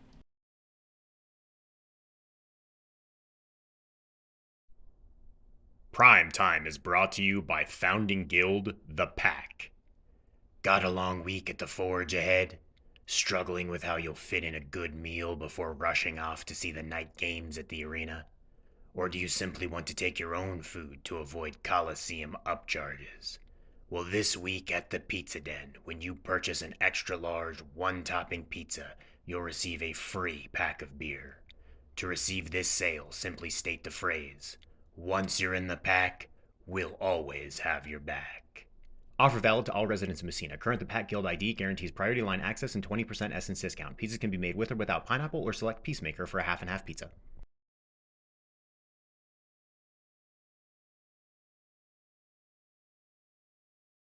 And we're back. Vita actually came in again, gave us that sponsorship. Shout out to the Pack, man. Look, I miss you guys in Discord. We got to have some of the members of the Pack back on. Ash, let's talk, man. I think we're gonna take a look in honor of the Pack when it comes to the prime time. Do y'all want to throw this 5D up? We got 5D in All Champions Ascension. I want to see this dude's prime. Let's take a look, man. It's like it's been long enough. Without further ado, let's bring up the one and the only 5D for prime time. What's the number? I think it's 1898. All right, give me 1898. Add it to the stage here. Okay. 18. Take a look at the prime. And I know he's the Fenrir. Damn. Fenrir. And a 3P. And a 3P. Yeah. And a 3P to boot. Oof! Like how? Like oh my god, my man, this one got blessed. Death Fenrir. What? How many matching? 3P. Yep. So if he's got 3P, 3 matching, like just 3 matching divine parts by itself, like puts this man like way up ahead of the pack, right? Like very rare. And then the other two, we have a life, claws, and arcane fangs. So he's well rounded with 5Ds. He has one Got a life little D, bit of everything in one him, arcane right? D. Everything, man. This he's man got is beautiful. life and arcane. I think he couldn't be more blessed than this, dude. 3 divinely pure parts, and then he's got one from each of the other essences. So like, Dang, those claws look badass. Yeah. Heart Seeker Dude. claws. And you know how Icetoad was just talking about the parts might have their own like utility as far as if it's like an opener or like a defense or stun or something. Mm-hmm. That looks really cool. And those wings. Yeah. And I know Ash is an avid competitive gamer too, so you guys are gonna have to watch out for that dude, man, because he don't play. I'm glad. I'm glad that a real gamer got this instead of someone that's just like a flipper. A flipper, exactly. I'm very glad that an actual gamer got to get one of the rarest prime in the game. 100%, man. Yeah, and I'm excited. I know Ash was talking earlier about streaming his battles and everything. Like I'll be a big fan. I'll watch it. We'll talk about it on the show. Of course. How he's fighting, how the 5D is matching up against others. Like we might see him in the Coliseum against some of the 4Ds. Can a 3P 3D put up a fight against Ash with the 5D? Like we'll see. Skill based, right? And that's going to be the biggest thing. But like I said, it's not going to help us any. This guy is always like, every time I'm on Discord, he's always playing Overwatch, bro.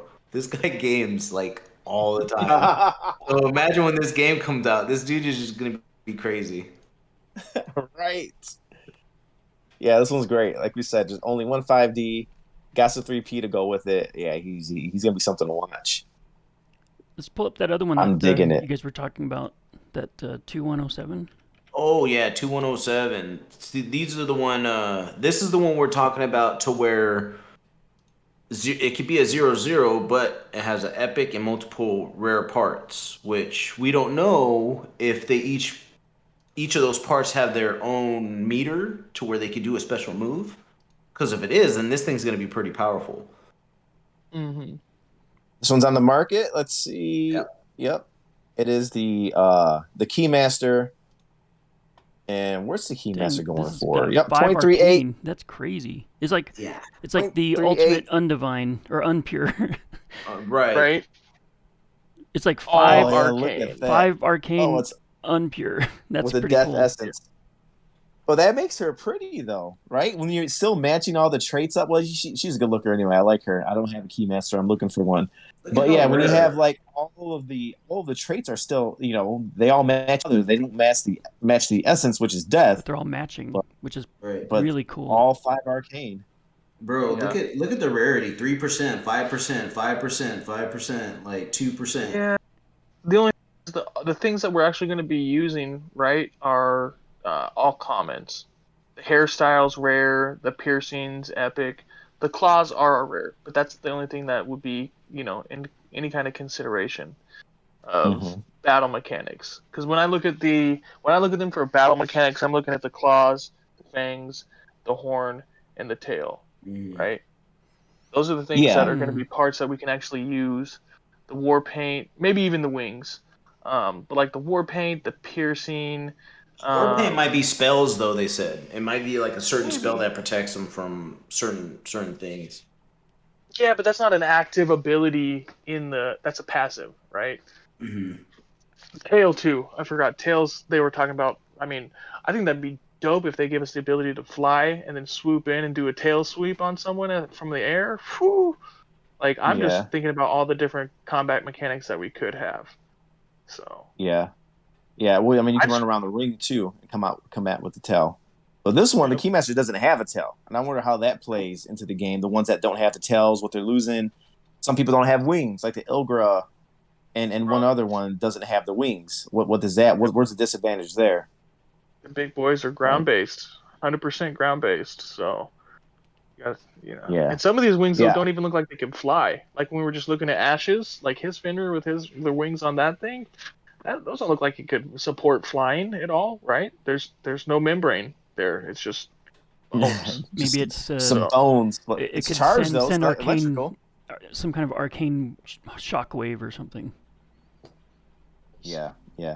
Well, the deal's here 2107. I mean, we talked about it, right? It's just right under $400, like right at $400 in fiat. I mean, what a steal, bro! Like to get into entering this game, PE early, something that's going to generate some Messina, something you can get some land with, coming in at $400. 50% discount. When we minted ours, it was $900. Yeah, right, or more. I just yeah. bought the 1D Ceres a couple weeks ago, like a month or half ago, and it was $800. That's half the price of what I just got one for. And I thought I was getting a good deal, right? Right. So, and I literally only paid like 0.02 ETH more, and it was double the price. So for the ETH, yeah. I came in. My last one I picked up was a kind of close to the floor Ilgra. It was like fiat was like 570. I thought that was great. I'm like, holy shit, it's $500. Now we're like looking at 400. Yeah, that's when I picked my Fenrir at $400. Yep. Mm-hmm. So I just want to say one thing, boys. I'm watching the floor. Go ahead. And this is way off topic, but since we're looking at primes and we're checking out the prime viewers, and I'm looking at OpenSeas, I gotta say that I am, and I hate to say it after we've had such a great podcast, but I'm a little bit disappointed with the way they went about the PFP thing, because I think on OpenSeas, like, just having the PFPs is a major disadvantage compared to what we had previously, right? Like, we were talking about getting PFPs. I thought that was going to be an additional NFT that they were going to airdrop us, not that they were going to change from the dope-ass art that we had, like the things that look good instead of art from other communities. 100%, but they didn't even have to airdrop us another NFT, but just give us the option to display it in that PFP view, which we have. Right. I think the only thing I think the team should really consider this is when it comes to OpenSea, go back to the original view, and then give us the option to display our prime as a PFP for other things, for Twitter and Discord and other. Right. Go back to regular view, like those PFPs. It's not doing this project any justice, just like Z-Mac said. Yeah, or before they do something that affects the whole community, maybe they should talk to the community first and get their vibe on it. 100%. Because if they could have came to us and said, "Hey, we're thinking about doing this," and everyone said, "Hell no, we don't like that." Well, because you got to think of it like the side picture of that, it looks like just like a PFP with no utility. Like you would just think, oh, this is just another like a board ape, just a PFP or something like that, right? Yeah. But when you get to see the whole body, you're like, oh shit, this is actually like a whole character. It looks cool. And it's hard to tell. I like that. The divinity is too, because like all they did was they had the little orbs in the background, right? Mm-hmm. Like what that means you can't nothing. tell shit about the parts. Nope. And they changed the colors too. So like, come on. Yeah, a little bit. Yeah. Yeah. Usually the original view, like I could scan through it and say, oh, you can kind of see the tail, you can see the wings, you can see the claws on a lot of them, right? You know exactly what part you're looking at, where the divinity is. You can see if it's like too divine. You can see right there. It's like, oh, it's the wings and the claws, or it's the fangs. Like you can't tell none of that shit in this PFP view for OpenSea. But my suggestion is with OpenSea, just go back to the original view. Yeah. And give us the ability, like we have right now, to change our PFP to the new PFP that you made available. Which I didn't even change mine. Like I like it, but I like my PFP right now, like the whole body of the Ilgra. I like the side. Like when it comes to Twitter or social, like I like the side pick. That's perfect. That's actually was a great thing they did. But I agree. When it's the OpenSea, like I want to see everything. It's like when you're buying a new car, right? Like I don't want to just see the side of a car. I want to see the whole fucking car. I want to see inside. I want to see the interior. I want to see the trunk. I want to see all of it. Yeah, it's like they're showing us the hood, right? Yeah. And on OpenSea they move too, which makes it cool. Like it pops out. Yeah. So and there's a lot of people that still have not discovered the project. I think that right now we're going into a new phase in NFTs where everybody is getting, oh, okay, we need some type of more utility. And so just the very first like the very first impression when he pulled it up in OpenSea is like, damn, there's got to be some utility to these things. They're fucking moving, Yeah. right? There's a lot of shit going on here. They got wings, they got claws, like, oh shit. Yeah, there's got to be utility here.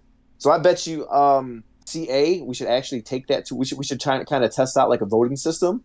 We should take to a vote what we want to display on OpenSea, and my hunch is that the vote will be to revert back to the original OpenSea, full body animated view. Mm-hmm. Yeah, and just a shout out to the Etheronaut and CA and some of the community members. They're actually trying to put together this like a team of people to kind of relay things between the community and the developers, and so that they're doing votes. I think what they're planning to do is they're doing votes on Monday, and then the polls end on Friday, and then they can do something with those results. And so they're, if you want to nominate someone, or if you have time to help with that and maybe be nominated, go for it, go apply for it. There's a channel in Discord to talk about it and stuff like that. So thanks for mentioning that, because I've seen that recently. I have a big mouth, man. What's the time commitment? I'm down to talk some shit. I'm down to be one of these representatives. And I got a platform. I think I'll win the vote. They'll let me start campaigning. Buy the dip be my campaign manager. Let's get it. Yeah, there you go. I think it's good. We'll fundraise in Messina. No, but I think like to that point, real quick, I think one of the first things they should take up is this thing we're discussing right now when it comes to the PFP and OpenSea view. But go ahead. I think we're gonna work on talking together and try and figure out something for the delayed staking. That seems to be the biggest thing on a lot of people's mind. But I definitely think no. Let's do something. Will be a lot easier. This will be a lot easier to ask for. Let's ease into it. Let's ease into the voting process. This is something, right? That's bro. There's gonna be some fights about that one, about the staking. This PFP is a easy thing to like just go through the process and work it out one time. And you know what? I think and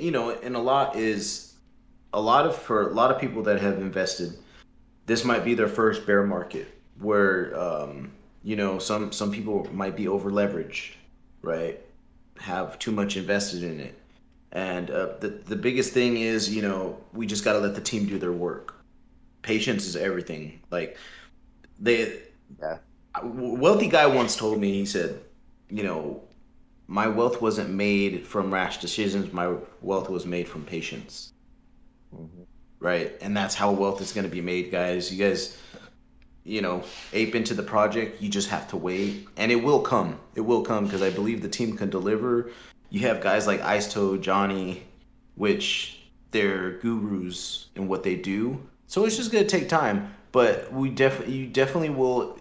If you have a good amount invested into this, I believe in 2 to 3 years, you're going to be like, oh my God, I'm glad I was here when I was. Same here, bro. Yep. It's just time. Guys, we had a long marathon episode. I love these. But I got to get some lunch. Same here. Let's wrap it up, man. I gotta go put some tile down. Oh shit! I had some work to do too. We'll see. Episode 14, man, in the books. One for the books. How are you feeling, man? How are you feeling today? Middle of the summer, July 2nd. I love the month of July. Gonzaga, how you feeling? The outlook of this game? Yeah, this is Gonzaga, and I'm super, man. Every time I hear Icetoad, it just makes me excited about this game. I'm just like, hey, please let me play this. I mean, it sounds amazing. So yeah, I'm just looking forward to playing. I'm looking forward to the Slice of Messina. Looking forward to even the Elemental Mints. I'm just here for the ride, and I'm enjoying what I'm experiencing. So I know they're working hard, man. I'm digging it. Buy the dip. What's your take? Man, I have a very positive outlook, bro. Like I said, I'm a very patient person. I'm a patient investor. So just to see the work and the amount of things that they're doing, it just really gives me reassurance. Now, is there going to be a couple bumps in the road? There always is. But I have confidence that this team 100% will deliver. Right. Z-Mackin. Hey boys, I'm just over here getting ready to go on a long backpacking trip. Getting ready to be away for a little bit. Just wanted to reiterate to the community, put a word out there that I kind of took Gonzaga and Vita's advice a couple weeks ago to take a step back. I don't know if some of you guys have noticed that I haven't been quite as active in Discord. I've still been following up and keeping my thumb on the pulse of the community. Just so we all know here what's going on with you guys, because we, like I've said multiple times, we want to help be the voice of the community, whether you guys see us be active or not, and you can always feel free to tag any of us. We'll get back to you, or we'll address whatever your concerns are. It may not be right away, but we'll get there. But I personally am about to go on a week-long backpacking trip, so I'm hoping next week I could be here with you boys when we have our special guest. But I may not make it. But just know that I got all you primes in my heart, no matter what. And I got this game just keeps looking more and more exciting. The more alpha they leak to us, the more excited I get to play it. Just like Gonzaga, like when can I get my hands on this alpha? I'm hoping I come back from my backpacking trip and they're releasing alpha gameplay next week. I doubt it. You going for a week? Mac, go ahead and let us know. Announce our guest. Like when's our guest coming on? Who it is? All right, so we had the lovely Gonzaga put out his feelers and got he used to be called Attack on Axie. New name is rebranded to Web3 Wesley. Will be with us next week, talking NFTs, NFT communities, and he's got some Champions Ascension background. He's been in the Discord for a while, so just know that having someone come in and talk some legit shit with us next week. And I like I said, I'm hoping I'll find that one spot out on the trail that I can get some reception and join you boys. Yeah, and with Please that do, said, man. I was gonna mention if anyone in the community has some questions that they want to ask him specifically, then let us know and we'll make sure to get them in. Yeah. I was thinking about the idea of having like a Prime Mind server somewhere, or whatever we call it in Discord, for the public, so they can just throw questions in there for us, and we can refer to them. But I don't know. We'll discuss that further. So yeah, we got a legit influencer coming on. I think it might be a selfish interview for me. Like, my man, how did you grow? How do you get the audience? What's the YouTube looking like? I'm gonna ask questions like that. So tune in if you're looking at doing some influencing type of thing. We'll ask some questions. We'll get some alpha, and we'll see what his take is on Champions Ascension, as he is a CA Prime Eternal holder. So I'm sure you can compare this to all the other games and Web3 space and NFT games that he's looking at and covering. So that's an exciting interview. Back to how I'm feeling, man. I'm feeling bullish. Just like Gonzaga said, every time we have a discussion with Icetoad or any of the developers, really, like, I'm reminded as to like what they're working on, what they're doing, how their work process is in the space, how they're thinking about the long-term vision, and how they're making this game correctly. It gets me even more and more bullish. Just like Max said too, it is the summertime. It's a little bit more chill. We know the devs have their heads down and working. I'm willing to sit here, take a step back, just be chill, man. Appreciate the things that you're blessed with in your life. No need to like hang on every single word in Discord and have fights and have all this stuff, man. Just chill and let it play out. That's life advice. Right? Take it if you want it. Let it happen. Give it time. Things take time every single time. Especially great things take time. So I'm gonna chill this summer. I'm waiting for the alpha gameplay. I'm waiting for the new Eternal drops. Yeah, and that's where we're at. Anything else, boys, before we go? I think one thing, Mac, you might not be able to join us, but I think I just locked us in for a Twitter Spaces when those pets drop. Yes. I'd imagine CA is doing something. I don't know. Shit. Well, maybe we can have a party. I don't know, but I know for sure we'll be in Twitter Spaces with our Prime Minds account on Twitter. So follow us there. Yeah. We'll share it in Discord. You don't want to miss it. We'll be live. We'll just come to y'all live through Twitter Spaces. We'll talk some shit. We'll chill. And not to say these podcasts are very well structured, but Twitter Spaces will probably be all over the fucking place. Just so y'all know, it'll probably be the evening. Yeah. I might have a drink in my hand. You might see a different King Dav, but it'll be fun. We'll go through our pets. We're going to bring people up who wants to talk, who wants to, hang out, talk about their pets, hang out. Fuck yeah, let's do it. We can make some trades there too. Like what y'all want to do. With all that said, man, I'm excited.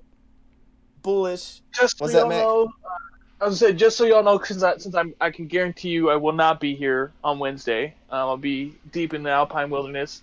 There is a website that I've used previously called SudoSwap, where you can plug in the contract and you can swap for a very, very minimal fee. I've used it multiple times. So nice. That way you can trade directly NFT for NFT. Wow, it's trustless. Yeah. Okay, it's like a platform where you put them both in there, and then it trades them out for you. All right, good. Yep, you can put in what NFT and number you want to trade, and you can even specifically say that you only want to trade for another specific NFT and number. So you could do a straight up just swap. That's dope. Let's do it. Hey, maybe we'll do some pseudo swap. All right, thanks for that. Thanks for that, Alpha man. Thanks for that info. That's what we're here for. That's what Prime Minds is here for. All that said, guys, we're wrapping. I got to get lunch. We will see you on Spaces on Wednesday. We will see you on Saturday for episode 15. Until then, as you know, as always, Prime Minds think alike. Peace.